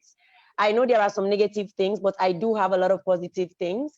And I also believe in respect in people and what they believe and what they stand for. So me bringing the Bondo Bush into the show, it was one, to just say to the Bondo society, in as much as in a much as I myself, I don't believe in some of the things that they do, like the cutting. There are other things that I would rather talk about and celebrate, because I wouldn't want the society to go down as a negative thing, because it was meant 400 years ago and it was not meant to hurt women. Maybe it has hurt some women, but the intention behind it was good. So again, we go back to intention. When women do not know so much, when they were trying to empower women, they were trying to unify women. 400 years ago, when there were none of this women empowerment movement that we have on now, Bondo was there for women. So we cannot just terminate it entirely. I am one person that believe if they can allow the woman to reach to the age of 18 to make a decision for herself to go to the Bondo Society should be okay. I believe that. But again, the reason why I don't believe in go and cut the woman when she is a young baby or when she's 7 or when she's 3 is because if you say you're fighting for the woman's voice and you're fighting for her rights, you taking off a chunk part of her body when she's a baby, it's not really speaking for her rights. Maybe you should wait for her to be able to say she wants to do this or not. But I had this argument a lot with other women, and somebody said to me, oh, but Zainab, when you want to send your child to school when they are like 4, you don't ask for their consent. You know what's best for them. So again, it's come down to whether you are a Bondo woman or not, whether you know what I know or not. What I'm trying to say is, in the Bondo society, we dance, we sing, we cook, we love each other, we promote women's pride, we promote different things which are not just about cutting. So I am just the kind of person that gives praise when it's due. I feel like in some ways, the Bondo Society has helped unify women, and it has helped make women strong. It has helped them make fearless, and we shouldn't just focus on the negative. And even on a modern day, if we want to say, let's wait for the women to be 18 so they can go to Bondo, which I stand for, it also means we have to respect the woman who has been before us. If you want to make any change, you have to respect the past and acknowledge the past, then you can make the change. So me, I am all for change for Bondo. So whatever I do, I try to bring it up and be like, you know what, me too, I was caught when I was 7. Maybe they should have waited for me to be 18 to make that choice, whether I want to do it. But my mom did it with good intention. So I'm not saying anything. I'm just saying now is now. Let's try and see what we can do. I don't know if I'm really talking about what you're asking me about, but I am just talking. I'll make it easy for you, Zainab. No, Zainab, that's why, because I'm getting, the more I'm getting to know you, the more I know that you're quite shy. And sometimes you get to the point where you think that maybe you might be, you've said it the wrong, but you've actually answered the question in because I don't want to come out the wrong way, because I know people are so sensitive about this side. No, you haven't. You should see how much I fight to have and what I'm bush in that show. Everybody wanted it out. And nobody could understand the goodness, why I wanted it, why it has to be this way, why I cannot just say it's a negative society. I will never say that. I will never believe that. I will never let anyone make me believe that. So that's why when I'm talking to you, I'm still having this fear of, you know, me building the village and people saying to me, no, please make it something else. Because everybody's so scared because there's so much secret, but it's not so negative actually. Yeah, if we all get to respect each other as women and the things we believe in and the things we're passionate about, you know, the world will be a better place, I feel, you know. Yeah. Oh, I think you need to also realize that you've just gave a really good answer. And I think I obviously been here for such a long time, I had an interest in this concept. And at 21, I did my dissertation on the Bondo Society. So being in this country from such a young age, I just had this interest. And my mom kept, I was, what, eight years when I came. And I said to my mom, I have to do my dissertation. I said, I want to do this thing about the Bondo Society. I went to secondary school, went to the university and told them. They said, what? But at this time, this is when the books were beginning to be made, because I think it was in the late 80s, 82, 83, that a lady came out to reveal this type of secrecy happening in places in the West Africa. And then many books, and you had a lot of people coming out. And without saying some names, there were 3 very prominent people within our community who became my case study.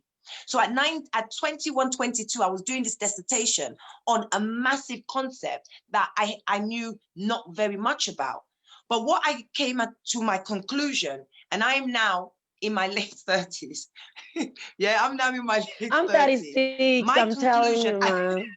I'm so old. I know, Sometimes right? I just And my conclusion was exactly what you said. My conclusion was that as long as a woman is old enough to make a decision by themselves, then I believe that anyone in the international arena should use derogatory terms to make them feel bad. We are here, fast forward 15 years down the line. You're saying exactly what I think a lot of people believe, Zainab. They may not come out and say it. There have been people who may have had negative experiences, and our heart goes out to them. And maybe someone like yourself in the future will be able to engage with those women and try to get them out of that feeling that, you know, how they may feel. But this show has made the Bondo concept more about what it's supposed to do to teach a woman rather than about the cutting. The cutting, we all know, is not the best part of it, but there are other aspects of this society that teach women how to cook, how to clean, how to respect, how to get on in society, how to keep a secret. So it's amazing. I think we've lost the lady. I think our lady's gone missing. Okay, yeah, so okay, she's back. So I think what you need to be very proud of and not be concerned to too much degree, we are all very, very in respect of it. We know that perhaps it's not necessarily the right thing to cut, but your show has represented the positive side of this situation. So don't feel that negative. Don't think we're all against it or people are against it. You have presented it in a respectful manner, in an understanding manner, and you've educated those who may not know any better. So you need to be proud of talking about or bringing something that people were once opposing of. So it's all a very good thing. Now, our contestants in the Big Sister House season 2. I want to start with the final barret first. The final barret, the final barret for me was the moment I fell in love with you. Because I said to myself, hold on a moment. Don't they do the final barret at the end of the show? So I came in, eyes open already. My first I was very excited. You handled Nene Umu very well. Your advice to Nene Umu, I think, sealed the deal for everybody who was watching Big Sister. Because you know me, I'm really honest. I was like, Zainab, no, you did not. She's pregnant and she's staying. But there was things you did and you showed that I think you showed you were a far better woman than me. Oh, Tell us about the final barret and the advice. Yeah, oh yeah. No, absolutely. The thing with her, the thing is, I cannot go into the characters too much because now the show is over and they're all with their managers, and I don't want somebody coming at me and saying, oh, you were saying that and that.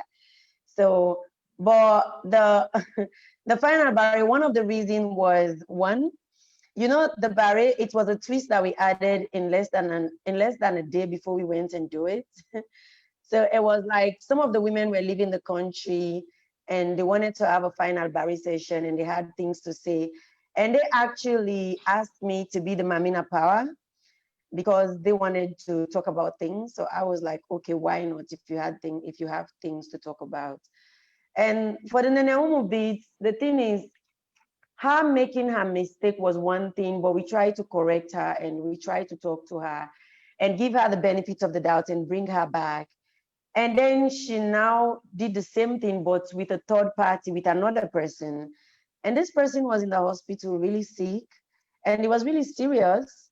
And I felt as if she was not taking any responsibility for that, you know, and that really bothered me. Because it is not like, okay, you're not an adult, you can do what you want, but what role am I playing? Me too, I am an adult. You know, what role am I playing? So, you know what, you know what I mean, sir. If you come meet me, say, Zainab, I want puel bele, I say, oh, I get medicine, I go give you, go take them. If something really happened to you, I get to ask me, say, who's told me play pasai, waiting not happening to say now. The fact remains she's an adult, but me be getting medicine. If you don't ask me, I say no, you know, forever get an imposition. So now me actually game. So I just felt like she had to take responsibility because most people were focusing on the fact that Barry's not a child, but no one was a child anyway. Yeah. So that I think that the thing that didn't really bother me for the whole mean, show because a lot of things happened, but that one was the one that really got to me. Dr. Umu might have a chance in pharmaceutical jobs because Dr. Umu, she did a lot, but the point I want to get to was what you said to her. I watched that moment because, you know, we're all so easy to, I mean, I'm one of those. I watch the show and I'm actually looking to see who you are. We don't get to see you much. When I saw you come out, first the outfit, you killed it. I love that outfit. I used my phone to try and snap it on the television, but it didn't come out as great as it actually looked. But the way you spoke to her and the points that mattered the most, why you actually stand out as an individual. You know, just can't talk no more because they don't give us in medication. But the fact that you didn't take responsibility for what you have done, not once or twice, that concerned you. Yes. And that's what bothered me. I kept looking at you thinking, wow.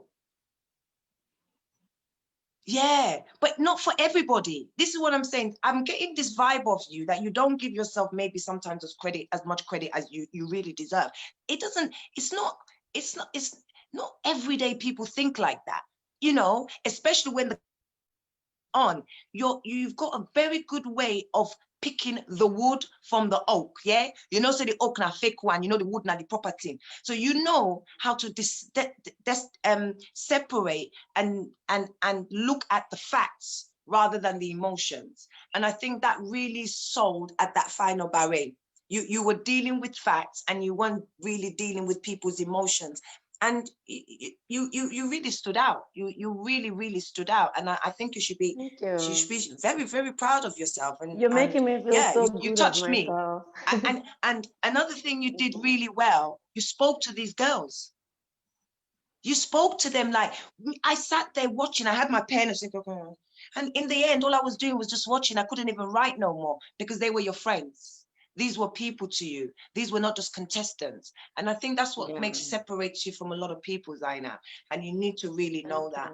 That is for me to you. You know, people are not just numbers, they're people. And we're grateful for that. You know, we really appreciate you for that. Thank you. Some of the things the guests really loved were your chosen tasks. And the type of tasks that you had in the house. Why did you pick them? Because they were all very indifferent. For example, the football, then you had on Wednesday, then you had the one when the girls would they all were acting like Ben a woman. Why? How did you come up with these ideas? Yeah, how did you come? And they're brilliant ideas. We want to just sometimes put them in other people's shoes so they get to relate and understand. Like some of them, maybe they don't get belly puelam or they don't ever get belly, so they don't want to get big belly with them for day weight. So it's just to put them, you know, to say you're a woman, sometimes you have to wear other women's shoes and see how it feels like. So you start respecting other women because being pregnant is not an easy thing. They were carrying their pregnancy for 1 week. Some of us do that stuff for 9 months. So what it is, I mean, as a woman plus, I know they disrespect me. So it was that, and the football thing, it's just to put them in other people's shoes. You know, it's just to put them, and we try to give them the privileged house to motivate them to do better. That's why we have this privileged house. So we suffer them a bit and we give them a task and say, if you win the task, you get to live luxuriously and you don't even have to put up with this noise. And they all just go for it. I think my favorite task was the fight. I like when they fight. That was so funny. I didn't think they can throw punches. Which one was like your favorite task? I know, right? Me too. Yeah, the boxing was good. Yeah, the boxing was good. I think the boxing was enjoyed. I think most people enjoyed that. If you run, you get more. Moving on, I mean, when you run. Uda. speaking, I laughed and it don't make much say wait and see for conference. She's speaking like me, like the girl the mot. Me too. I'm so lazy, but if I don't talk, you Me too. today. Oh my god, I'm the most lazy. Think I don't go. If I pet at a sick, if I wrestle at that one at a sick, yes. Now, there were many groups. There were many groups that were forming in the show. And one thing you have said to me, Big Sister has finished and we want to move forward. But there was, again, something you did that rocked me. And again, it's that same thing that you tend to look at things and you just separate emotions and deal with facts. And that has to be the wonderful Samira. That eviction night, or the night that she was disqualified, I think everybody at that moment, you said to all of us that this ain't a game. I might be playing a game, we might be in a show, but this ain't a game. And your actions, I'm sure everybody who's watching would have probably agreed that you probably did, not probably, you did the absolutely right thing. Did you have any apprehension, say, make an odd one? No, this is the wrong thing. I shouldn't disqualify her, because you were also disqualified from Big Brother South Africa. Did you feel like you was taking away her dream? How did you feel, Zainab? I felt really bad. I know I have to disqualify her. At the moment I was thinking, this is too much. This is too much. Now she has to go, but I was thinking, what's going to happen to her? So I went back, I spoke to some of my business partners, my investors, because it's not a decision I can make all by myself. There's a whole team behind that, that I will have to explain myself to if I take this decision.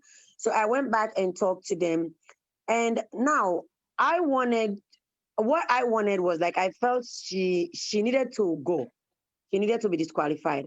But I wanted to go home, sleep on it, and come back the other day and make a decision, because I felt like I'll be sane in that moment. But my partners were not having it.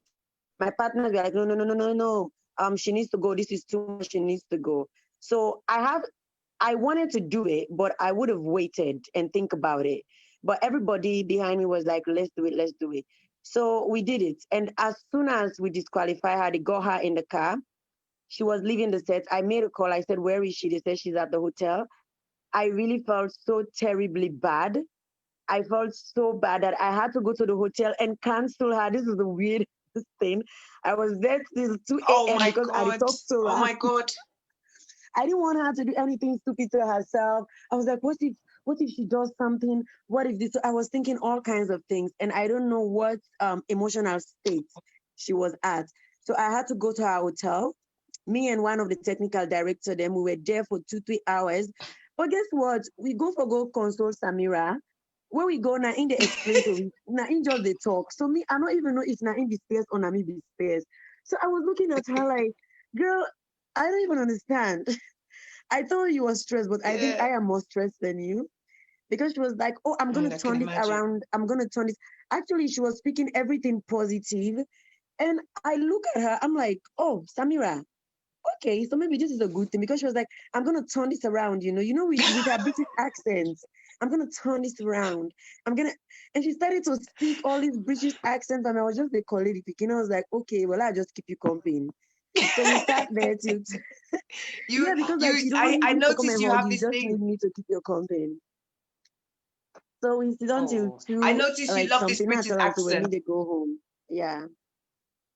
But I felt like we needed to do that at that moment, because the other women in the house, it was not fair to them. Some of them really did take the game seriously, and they were doing their best, So they were doing their best. So I felt like we just have to respect them, because they abide by the law and they do what they have to do, and they are not cheating the show. So we just really have to respect them and do this for them, so they know that they are doing the right thing and there is a reward for that.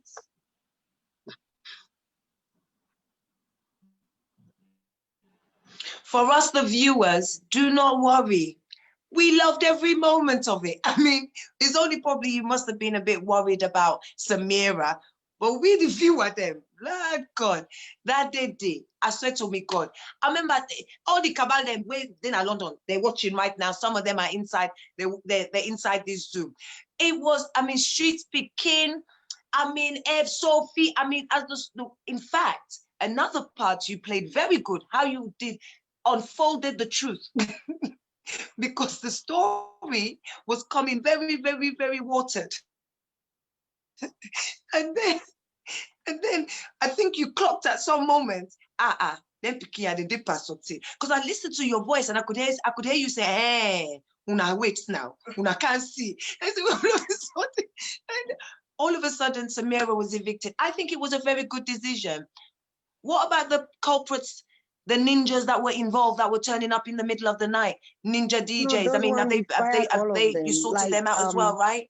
The minute their names were called, I just write their names. Like, we said to them, you are not allowed to come into the Big Sister village. And if you have anything here, you just have to forfeit it, because we're seizing. I was so angry that we're just doing gangster with them, because I felt, you know, the time when they were doing that, my father had died. So for that 1 week, I was really down, and I felt they could really protect the show and kept the show going. So me coming to that after losing my dad, I'm like, are you guys crazy? So I was really, like, up till today, we didn't pay them. They are not on our pay list. And we've promised them after we wrap up the Big Sister season 2, we're going to sue them. Because what they did, they knew what we're fighting for.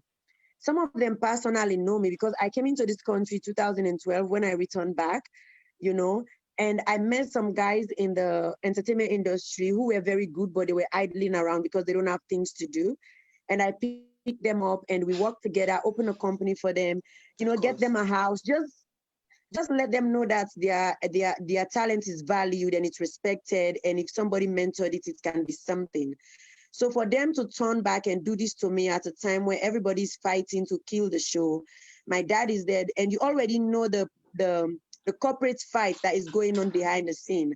So to me, it felt like if everyone who is fighting me could fail, you, the people that I love, that I'm protecting, that I'm standing for, you be the one to kill me. And that's what they did. So I felt like they don't respect what I do. They don't respect what we stand for, what we're doing, and they're making a mockery of it. So they just have to leave us and go. Because some people in Sierra Leone, they have this habit of being in a project just to carry a title, but they don't want to do anything in the team that will help to the progress of the project. And, you know, they did exactly the opposite of what they should have been doing.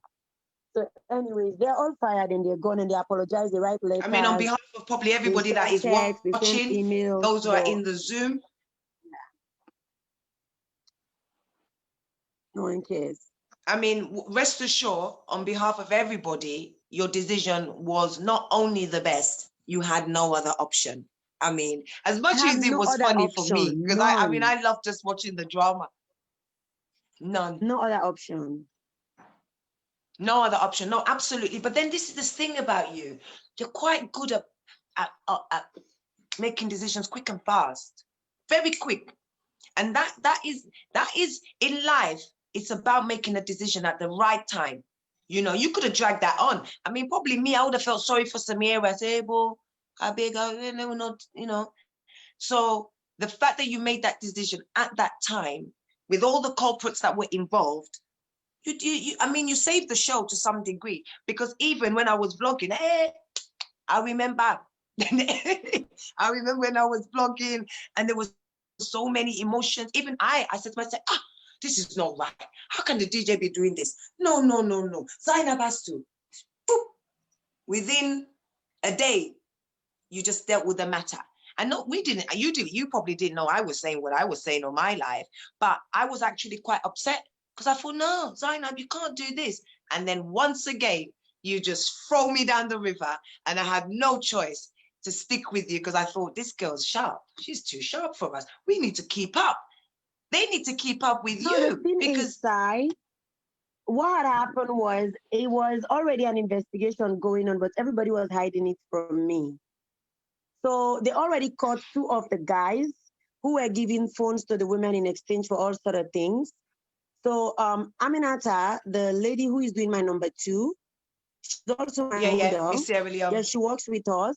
So Aminata already caught them, and Aminata gave them an ultimatum saying they should either leave the set or she would tell me they should choose one. So they decided to quit. Instead of Aminata telling me they will quit. So when I start getting better from my father's mourning my dad, I came to the set the first time. They were not there. And this is my assistant director and my head of camera. And it is not possible for them not to be on set. They are supposed to be there. So when I came, they were not there. I was like, where are they? And they said, everybody was telling me all kind of crazy story. So I already knew something was happening before all of this unfold. So I already had an idea like, I am the director. The other assistant director that I left here is not on set. And they said he traveled upline and the other assistants camera, but Aminata had let go of them. So the remaining story now will meet up. Now the one we did not tell me, where the woman then can't tell me, you know? I heard it in your voice because you were a good detective. The way you were trying, because I could hear when you were questioning. Now I say, was it? Was it just you? Was it the two of them? And that's when you got to street picking. You started asking Sophie. Then you got to Samira. And in my head, I said, this woman is investigating this case. Somebody, they hide this story. That's why she's investigating this case. And you did a good job. Kudos on you. I mean, I can't pick you up anymore. I mean, look. If they had told me, Sai, if they had told me, this could have all unfolded behind the scenes. If they had just told me. But because the whole crew was hiding it from me, so I had it first from Yaba's mouth, and then the story just go on. And then, you know, as I was hearing it, as you were hearing it for the first time, I was also hearing it for the first time. That's what happened. Absolutely. So the investigation happened on a broad daylight. Then I get to understand everything, basically. Well, we've got some of your diehard fans. They was watching. They knew what was going on before you, Zainab. Some of the diehard fans, they say, hey, I was getting information about these things. I said, hey, what did they go on back? But it made the juice. Morning, I will wake up in the morning. I mean, the corporates were in, there were so many diehard fans. Some of them are in this group, in this live. They even know where the mobile phone was hidden. they don't even know that going story. But that was part of the journey. We had a journey and we were ready to take this journey with you. I mean, Zainab, you got some serious, how are you going to fend us off? How are you going to get rid of us now? I mean, you know what I mean? It's not going to be easy for you because you've got some serious I don't plan to come season 3 even better. So you guys can sit and just belt yourselves and be ready for it. Yeah. I'm getting people who are kicking off. It's like they want to say, Zainab, there's so many. We've got Auntie Nima Conte. She is one of the big advocates behind female in Sierra Leone. She said, well done, Zainab. It was a great show. Also, I am another diehard fan, Aisha C. Oh gosh, Aisha C. Obviously one of the promotion management team behind Yaba. She said, I'm missing Big Sister. Indeed, I think everyone is. Yeah, I think some of them are getting reminiscence by just having you hearing your voice. Some of them are almost getting an emotion. Yeah, I think that's how they feel when they hear your voice. It's making people feel like say they're still days like Big Sister. She said the day after the show ends, I turned on my TV trying to watch, then I realized the show has finished. I was like, oh my God. We've also got a few people laughing, a few people I think maybe that's Auntie Edmonda Cole. Was some of the people I think she liked. I mean, the comments are just, to be honest with you, Zainab, how do you sleep at night? I didn't put that in the questions, but I'm going to throw that in. How do you sleep at night? Because I didn't sleep last night. I'm going to sleep good tonight. Did you sleep?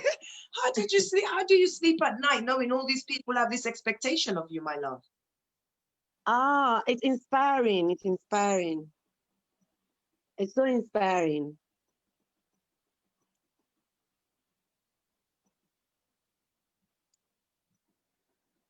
Yeah. Yeah, we've got a comment here. Samira is a positive girl, and she came across very positive at the final ballet. We need to give Samira So that credit energy for at that. the court She barre is the actually same energy promoted she that. had at the hotel when I went to console her. She was consoling me. I was like, okay, good.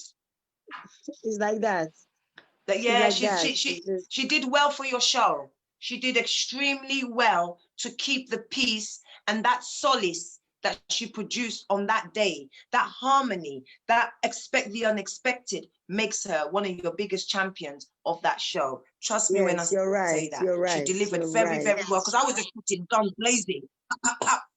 But the way she came, you know what I mean? Who needs a bazooka? She was good. She was very good.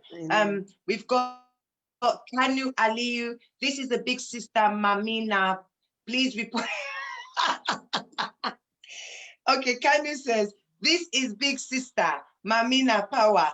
Please report to the tent for your workout session. That's what you've left them with. I mean, the guy's still hearing it in his ear. I mean, come on. I should see. This is big sister. I missed the eviction beat. I miss big sister show. I miss big sister very much. Roommate, it is time. Fantasia C. Momodu, she's been back. I think she was one of the big supporters behind Majo. She said, yes, it was on before you knew. Rappers them stepmama, which is Ijatu. She says, I grew up to love all the girls. They had their ups and downs, but one thing about Salone girls, we are going to work it out.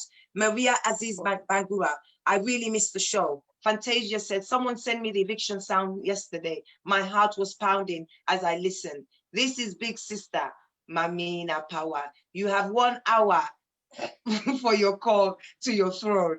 I mean, people are still remembering. I mean, it's amazing. It's just like, what can I say? But there's a particular roommate that I know you said, I mean, when we did speak, you saw, I mean, we want to move forward, but there's something I just want to hear on this particular lady. You know why? Because at the beginning of the show, I had high hopes for her, and she sort of kind of, things expired and she left, who was Dinma.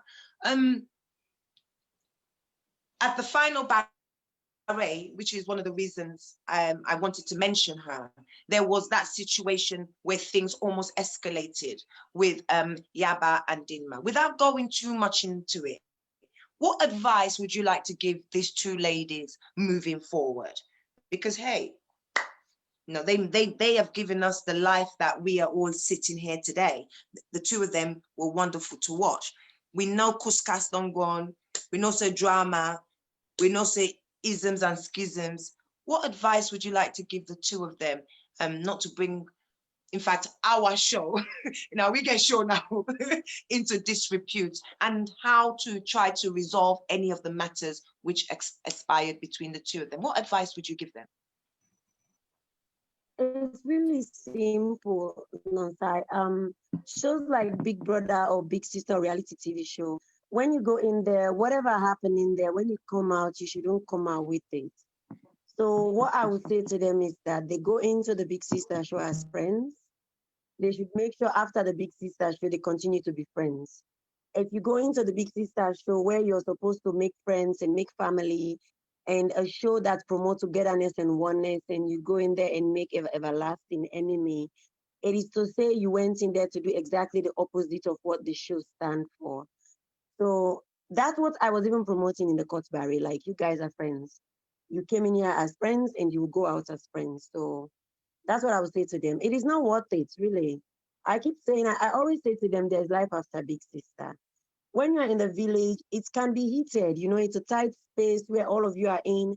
Everybody's in each other's space. But at the end of the day, it's just a game. So when you come out, don't just take it personal. You know, don't just take it personal. That's what I would say to them. They should all understand that. Not just for Dima and Yaba, but for all of them. It's just a game, and there is life after Big Sister. You're so brilliant with words. You always say the right thing. I mean, that's the perfect answer. You know, it was a show. They were one sisters. They all got on very well. And yeah, and I mean, even for me, to the both of them, Dinma and Yaba and all the different cabal groups that were forming. You guys, it was a show. And it's very important that we all enjoy what is next to come, because I'm sure there's many opportunities for them in the future and other aspects of Big Sister. So like you said, you couldn't have put it better. It's a show. And they did a great job. I mean, if you guys are watching right now, Yaba, Dinma, you both were astonishing to watch. I mean, from my own perspective, and everybody who was gathered here today wants to, you know, I apologize, we all apologize. Whatever, we just apologize for the sake of apologizing. Let's continue that love that Big Sister brought for all of you in that house. And let's elevate this platform that we all have and make it, we don't want no negativity. Let's continue to shine. As the famous word, we move. We move. So now our wonderful winner, Marjo Bonner. In fact, before we go to Marjo Bonner, we have this lady, she's sending a lot of messages to you, and that is this singer Ijatu. Ijatu will, I don't know what it is. She was one of the girls that was so into this show. She's in America, but she's also a singer. I believe she's releasing her album on the 26th of, or the 25th of December.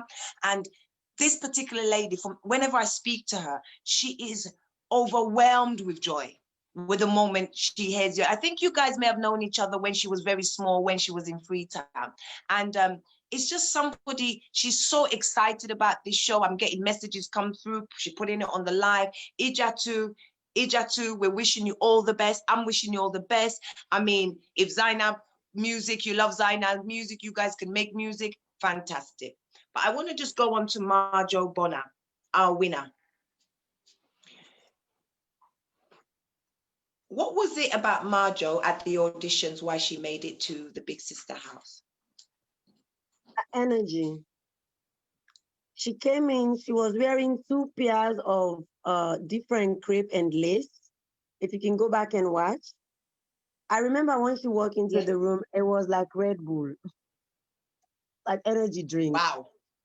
Energy drink. She was just bouncing everywhere, dancing. She couldn't stand still. She was bouncing, and I look at in crepe them, it get 2 different kind of suits and 2 different kind of lace. It was the detail in everything she wore and her energy. Everything was just really amazing. So that energy for me, all of the women that made it into the Big Sister village, I remember all of them from the audition. If you ask any one of them, I could explain to you how their audition went, because it was so significant that they made it into the house. It was based on their audition. If we don't remember you, it means you didn't make it. You didn't. Yeah. That's why they said first impression goes a long way. And when you go for a show like an audition show where you have about 5 minutes to impress the judges, in 5 minutes, you really have to bring it on. And that's where the magic is. Because some women can come and take half an hour, you still don't remember them. Some come in less than a minute and you're like, oh, that's girl. That's how they get to make it. For her, she was just pure energy. Wow. I mean, I hadn't realized that she was in fact the lady that did the dancing, because I had been following her for a couple of months. I think it was during the lockdown. She was doing some kind of shuku shuku business and she was dancing. Like, I can't remember what it was, but there were many videos within March, April, May that I saw of this girl. I thought, God, she moved like she had this, the way she moved so brilliantly. She moved amazingly. And I didn't even realize that was the girl that was in the show. So she came already somebody who was quite established to some degree. I wouldn't necessarily say established to the people back home or people in the UK, but people knew about Marjo Bonner. And whether people like it or not, she was a deserving winner. She was a deserving winner. But do you think this particular winner, because we had last year's winner and this year's winner, what do you have planned for her? You know, congratulations, Marjo. What did you have for her? What plans? Well, I mean, obviously she's the one that's going to decide what she does with her money. But what would you like to see happen for her? within the next year? Well, for us, she already won the title of the Big Sister Season 2, which is a big deal. She already won $50,000. She now have a management team that are working with her. So what we try to do as a show is we try to stay in the loop so we know what's happening with her and what route they are taking. And respectfully, she has a team which is very mature, and we do appreciate, I must say, because they're always letting us know they don't feel threatened by our presence as a show, like we overshadow them. Because for us, what we just want the best for her. She has 1 year or the rest of her life to make the best of what she had made during the Big Sister show.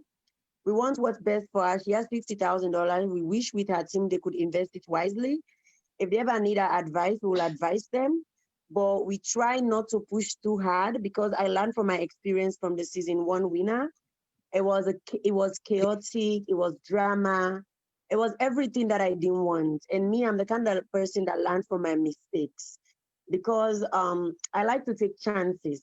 That's why when I make mistakes, I focus on them and I try to better them. So for her, as a matter of fact, we have a contract with all women that go into the Big Sister show. They all have 1 year contract with us because we just want to be able to protect them just in case something wrong is happening. We can come in and say, no, this is our brand ambassador. She's still with us for 1 year. But so far they are doing well. And I wish the best for her. She's a girl who knows what she wants. She knows how to compose herself. She knows how to behave. She's very intelligent. She doesn't need a babysitter.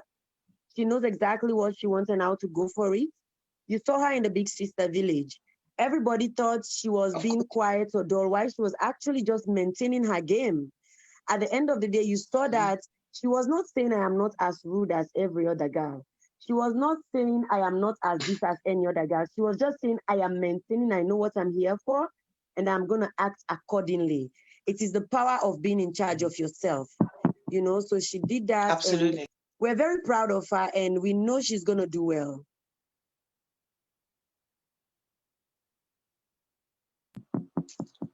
I think everything that you've said it's exactly one of the reasons probably why she won the show, because she was very much grounded and she understood to some degree the expectation of, when you start a race, you need to keep a bit of steam to when you're at the middle now to run.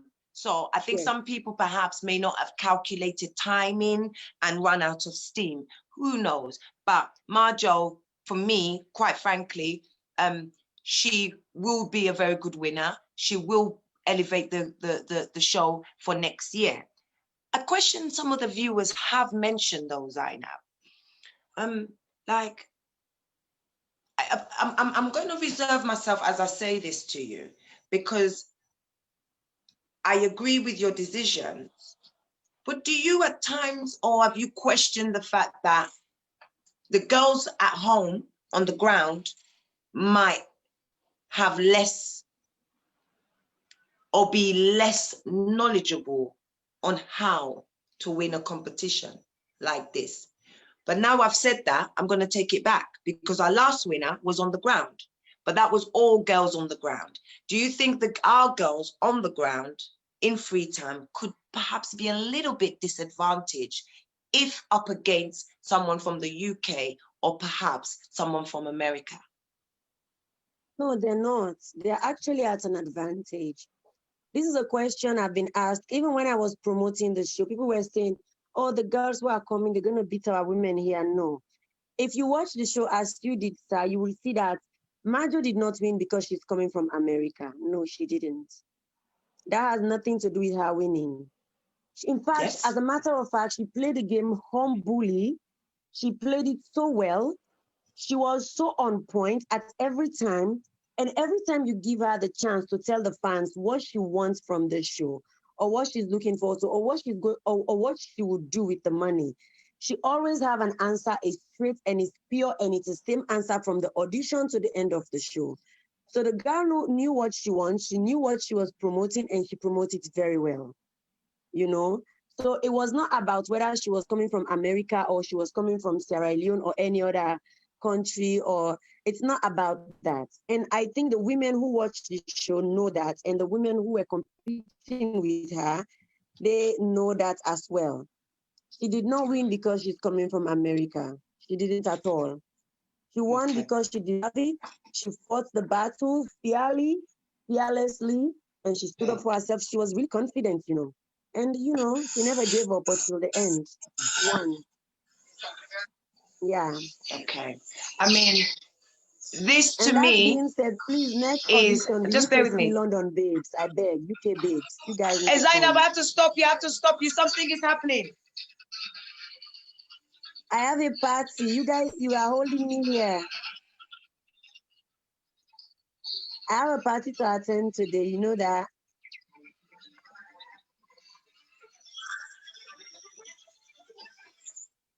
So the fans of Big Sister, they've been dying to hear the background. So I'm playing the background, but I don't think That's the why she fans has will be a able to party to hear it.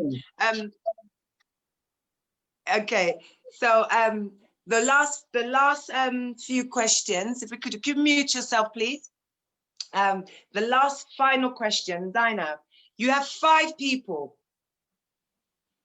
If you could have a message to give to 5 people who have helped you, supported you, believed in you, encouraged you, who would they be? Who would they be? You want me to name the 5 people? Yeah. Yeah, anybody, 5 people that actually believed in your dream and have been there behind you, supporting you. If I name 5, the rest, they're going to kill me because there's so many. But I can try starting with my husband, who is so great. Like, he believed in me. When we started the Big Sister season 2, the idea was so vast that, you know, I didn't even know how to get the funds, the sponsors or the investors to do it. So I remember I looked at my husband and said, can we please just start the promotion? If we can do the promotion, we could attract people. So he came on board with me and we put a budget for the promotion and we did it. And then we started getting investors, we started getting sponsors. So this all started with the fact that my husband really, really did believe in me. And he always will. So he is number 1, you know. And then of course, I don't want to call other people, but I also have there's a woman in the industry, you know, women supporting women is such a big deal. That's why Sai, I have to say, the other thing I really like about you is that you have this team of women who you're working with. I see Steven Bive, that is the name, that lady. When I post the flyer you post and she came and she commented, and I saw another woman, Irene, was trying to contact me.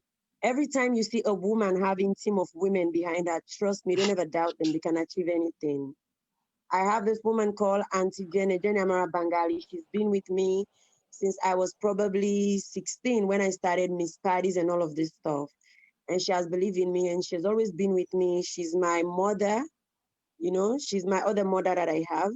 She really supported me. She was with me morally. We built the village together, decorate the village, you know. And of course, in the UK there, you know, I have my brothers there, Suhud and Bakar and Salma. So I have many people and my investors, Buba, Banja, there's so many. I have people who look at us and bring hundreds of thousands of dollars non-stop in this Sierra Leone, this Freetown, where they said people know they invest, Salone, they know they support entertainment. A friend of mine who was my best friend said to me, I am including Nigerians into the show because I want to go get investors from Nigeria, and that will never happen. And I said to her, but you got it wrong. I can get my investors from Sierra Leone. And all our investors came from Sierra Leone. We do have people in Sierra Leone who put hundreds of thousands of dollars down and said, let's do this show and see what we'll make. So I am very proud of my country and the people that supported me in my country, home and abroad. I'm very proud of them because without them, I wouldn't have achieved this goal. And I just want people to know that when we unite as Sierra Leoneans, you know, we will always achieve anything we want to achieve.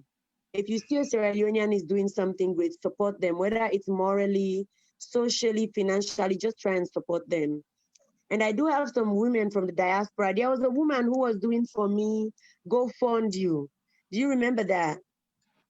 There was Yes, somebody who I did think that. it. Yeah, Yeah, I Sweet think her name Bonita. was Sai Bangura. No, Sweet Bonita. She was doing She did that. She fundraising. raised the money and she sent me the money. And that was so beautiful. Oh, she did very, very good. Madge, if you could please mute your phone as we speak, please. We can't have three people speaking at the same time. Mute your phone, please. Thank you so much. Yes, I believe that would have been Sweet Bonita. But there was another lady who was also doing a GoFund for you, who I believe her name was Sile, something like going on that front. Well, one of them must make you feel so good. I will check the name because she was dealing with my team. And they raised this money and then they send it. I just really received the money today, actually. So it was so nice. There was another lady in America also who she sent money to buy food for the women and stuff. People were really supporting the show and it was really inspiring. It gives us reason to go on. Even my fan base here in Sierra Leone, they give money, then buy stamatis and then come with money for me. It was really beautiful. It was really nice to see. So we had a lot of support and it kept us going and we will only get better, We will only get better with time. Wonderful. Zainab, you've done so well. We profile. actually got so through. Beautiful. So nice. Thank you. Thank you so much. Zainab, you've just been a breath of fresh air. We actually went through all the questions. Remember last night we were thinking, we actually went through all the questions. I've got, all I can just say to you is, I can go to my party. Thank you. I've not even done my makeup yet. Thank you. Well, you don't need any makeup. Look at you, you're glowing. You're absolutely glowing. You're so beautiful. It's like when I see my own namesake, I'm saying to myself, I'm seeing a comment thinking, but they don't know me as Zainab. So there's not me. They're talking about this Zainab. It's not me. So it's just a pleasure, Zainab. You really made my day and you really have shown, you don't just say woman for woman. You've come on this show. You've given to me what you know means so much to me. So many people were wanting to see this show and you've come here to uplift me. You came here to empower me. And like you said from earlier on, you didn't go to anybody else's show. And I found out probably a couple of hours before the show that you had never granted anybody an interview before. And they questioned how I did it. And I said, oh, I know, Zainab. And can you imagine, I never knew that. And never did I know that I was the first person that you had ever done this type of thing with. And all I can say is thank you. All I can say is thank you for believing in me. Thank you for, just giving me this opportunity as well. I don't think I've ever had much people apart from maybe my sister or my mom who has supported me the way you have came here today and you've made me a happy woman. And for that, I will be forever indebted to you. Sorry, I got to unmute for that one. Can we visit the village? The village. You want to visit the village? Yes, we will. We will. I'm going to give everyone a few seconds. I've got a few people who want to just say hi to you, Zainab. So what I'm going to do is, we've got with us again here, we've got a lady by the name of Mariatu, we've got Fatima, we've got Keku, Samuela, James, obviously he's been watching the show throughout. We've got Isatu Wuri, we've got Tutu's Balloons, we've got obviously Irene, and these are the people who have we've let into the Zoom because we don't want anyone to say or offend you in any kind of way. We have to be very selective who is coming in. And these guys, I've got Edmelda Cole, Auntie Victoria, she's in there as well. So I think these guys just want to tell you massive thank you, and it would be better if it was coming from them, okay? So if you guys want to just chop in quick and drop a quick 1 word, 2, 3 words to Zainab. Let's start with you, Auntie Victoria. Hi, Zainab. I'm one of your big fans. I love you so much, darling. I'm supporting you. I'll support you to the end of, Thank you, I'm really happy for you. I said to my partner, I said, I'm part of your Your Lottie Thank Marlino. you. We are the one fighting for you. Can we visit the village? That's what I want to ask. Victoria in Party. Rebel Chic. When you come to Freetown, you can. Oh, bless you. And we've You also got can, you Samuela. can. Samuela, do you want to say something? No. Samuela, wait, let's go to Mariatu. Mariatu, do you want to say something quick? Hi, Zainab. How are Yes. How you? are you? It's been a There's a pleasure kiss there. meeting you. I'm so happy. You don't even know. I feel like you're my surveillance celebrity. I'll tell you that. Yes, thank you Honestly, so much. I love everything about your show. There's the funny side, there's the crazy side, there's the, it was just amazing. Honestly, you did a fantastic job. And, Thank you so I much. would obviously love to visit the village. I'm coming hopefully next year. And I want to take a tour in that village. I want to see everything everywhere. You And will, you just to will. let you know, next year I'll be one of your biggest sponsors, but we talk about that separately. Oh my God, I can't wait. Thank you so much. I really appreciate it. Thank you. Okay, thank you ever so much, Mariatu. We've also got Samuela James. I'm also aware Samuela wants to sponsor you as well. Samuela James, would you like to say a comment to Zainab? Hello, Zainab. How are you, darling? I'm so proud of you. First of all, I'm kind of like my address.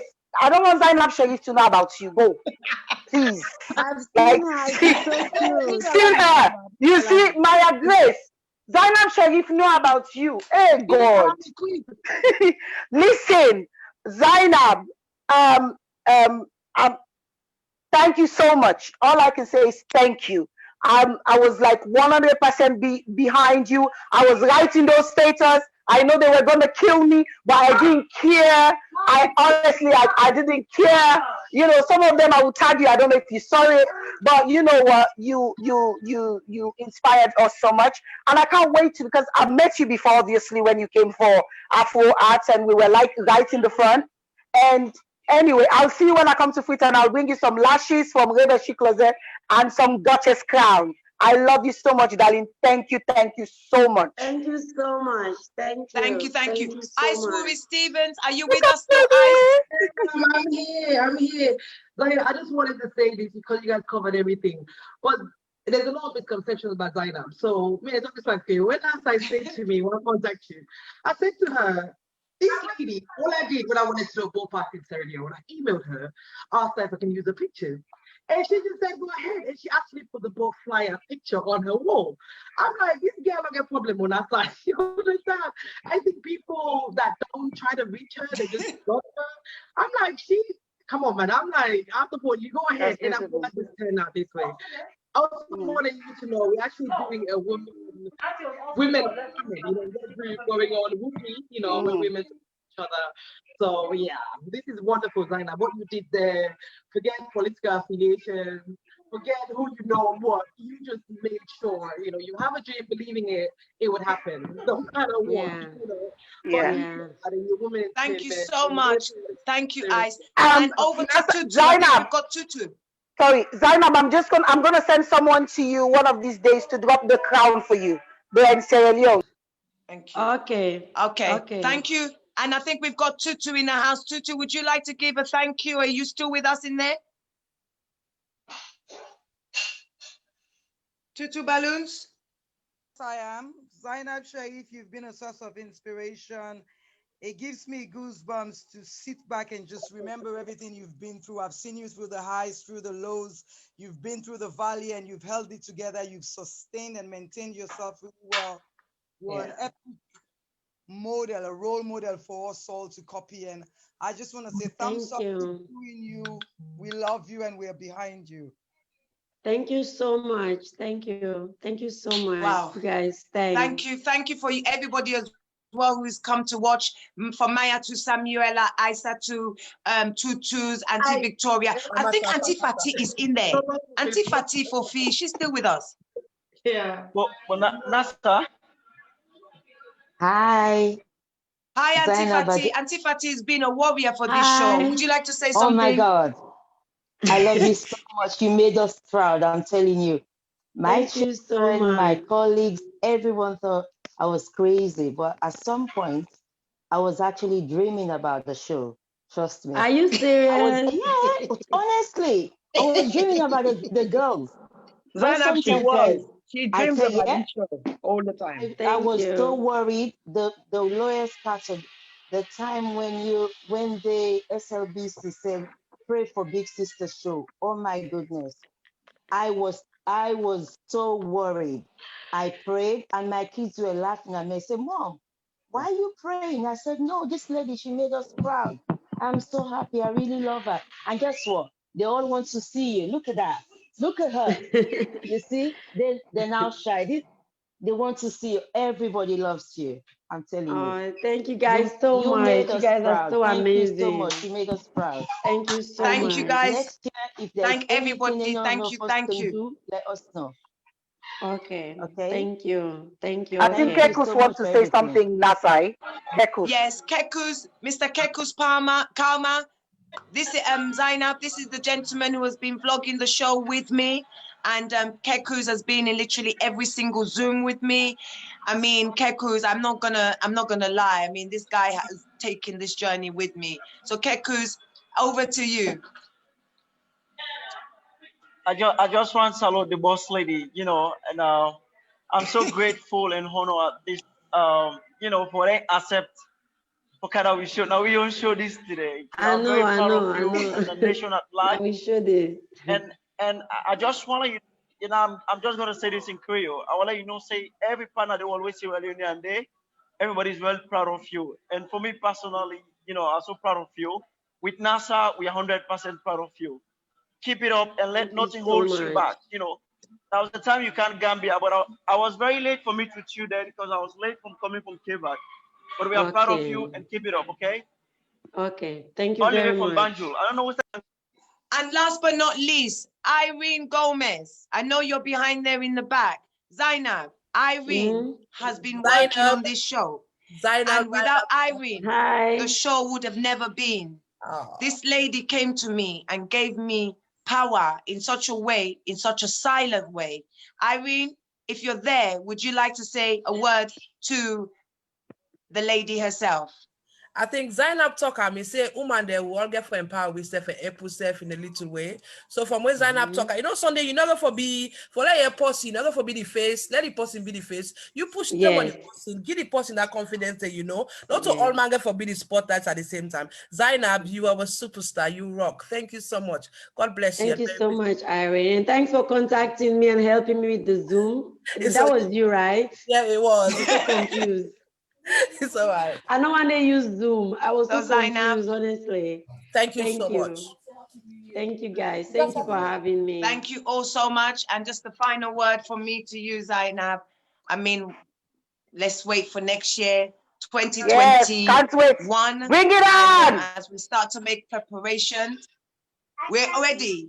And I'm sure everybody in this group is very happy to support you in every way possible. I do have your email, and I will, if we obviously for yourself, I will share as of when you're ready to, because we do have some really good ideas for you to move forward for the next show. We also got sponsors who would like to sponsor you for this show. So obviously, as of when you're ready, I will be very happy to distribute your email address so these ideas and opportunities can be put forward to you. Thank you for believing in us in the UK. Thank you for coming on the show today. And I promise you, wherever there's a will, there's a way. And if we believe in you, believe you me, the job is already done. So clapping for every one of us women who have been in this show. Zainab, we love you and thank you. Everybody that's been here. She's got a party to get to. Let's go. Yes, thank you guys so much. You guys have been amazing. I totally enjoyed it and I'm happy I did it with you guys. Thank you so Let us know when you come to London so we can all have a dinner. London is behind you 1000%. Whenever you come to London, we can all have a dinner with the. That would be nice. She wanted a dinner. Good luck. Glamour Victoria in Rebel Chic. What's up? Bye. Bye. Love you. Love you. Thank you ever so much. Love you, Zainab. Okay. Bye. Bye. There you go, guys. Thank you ever so much. Irene, if you could mute everybody for me so that I can just round up the show for the viewers who have been with us throughout this show. I really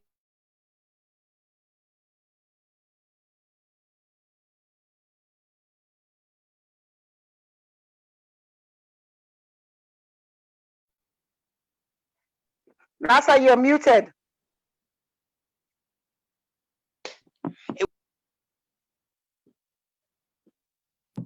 It wasn't an easy thing for me to do this show, and I'm really grateful. Those who didn't believe in me, I thank you for that. Those who did believe in me, I thank you for that. The journey hasn't been easy, but Zainab did show how you can appreciate a woman without taking the limelight away from them. She did this show, and she's, even for her to come to me today, never did I know that I didn't even have to do much, because, you know, like she said, it's the energy, and the energy that we have all, I mean, I can only speak for myself. The energy in which I have put in this is a clear example of how energy attracts energy. So guys, sometimes no matter what people say, no matter what people think, all you need to think is what you have inside of you to achieve that. I thank all the viewers who have taken the time, who didn't even know I could do this. But I promise you, if you guys stick with me, Zainab, I mean, we're going to have our own TV station for this younger woman. So again, I love you all. I appreciate you all. And I hope that one day this is going to be on the big screens all over the world. So I thank you all very much. And I hope you have a very good evening. Thank you and good evening. Bye-bye, guys. Bye, everyone. Bye-bye.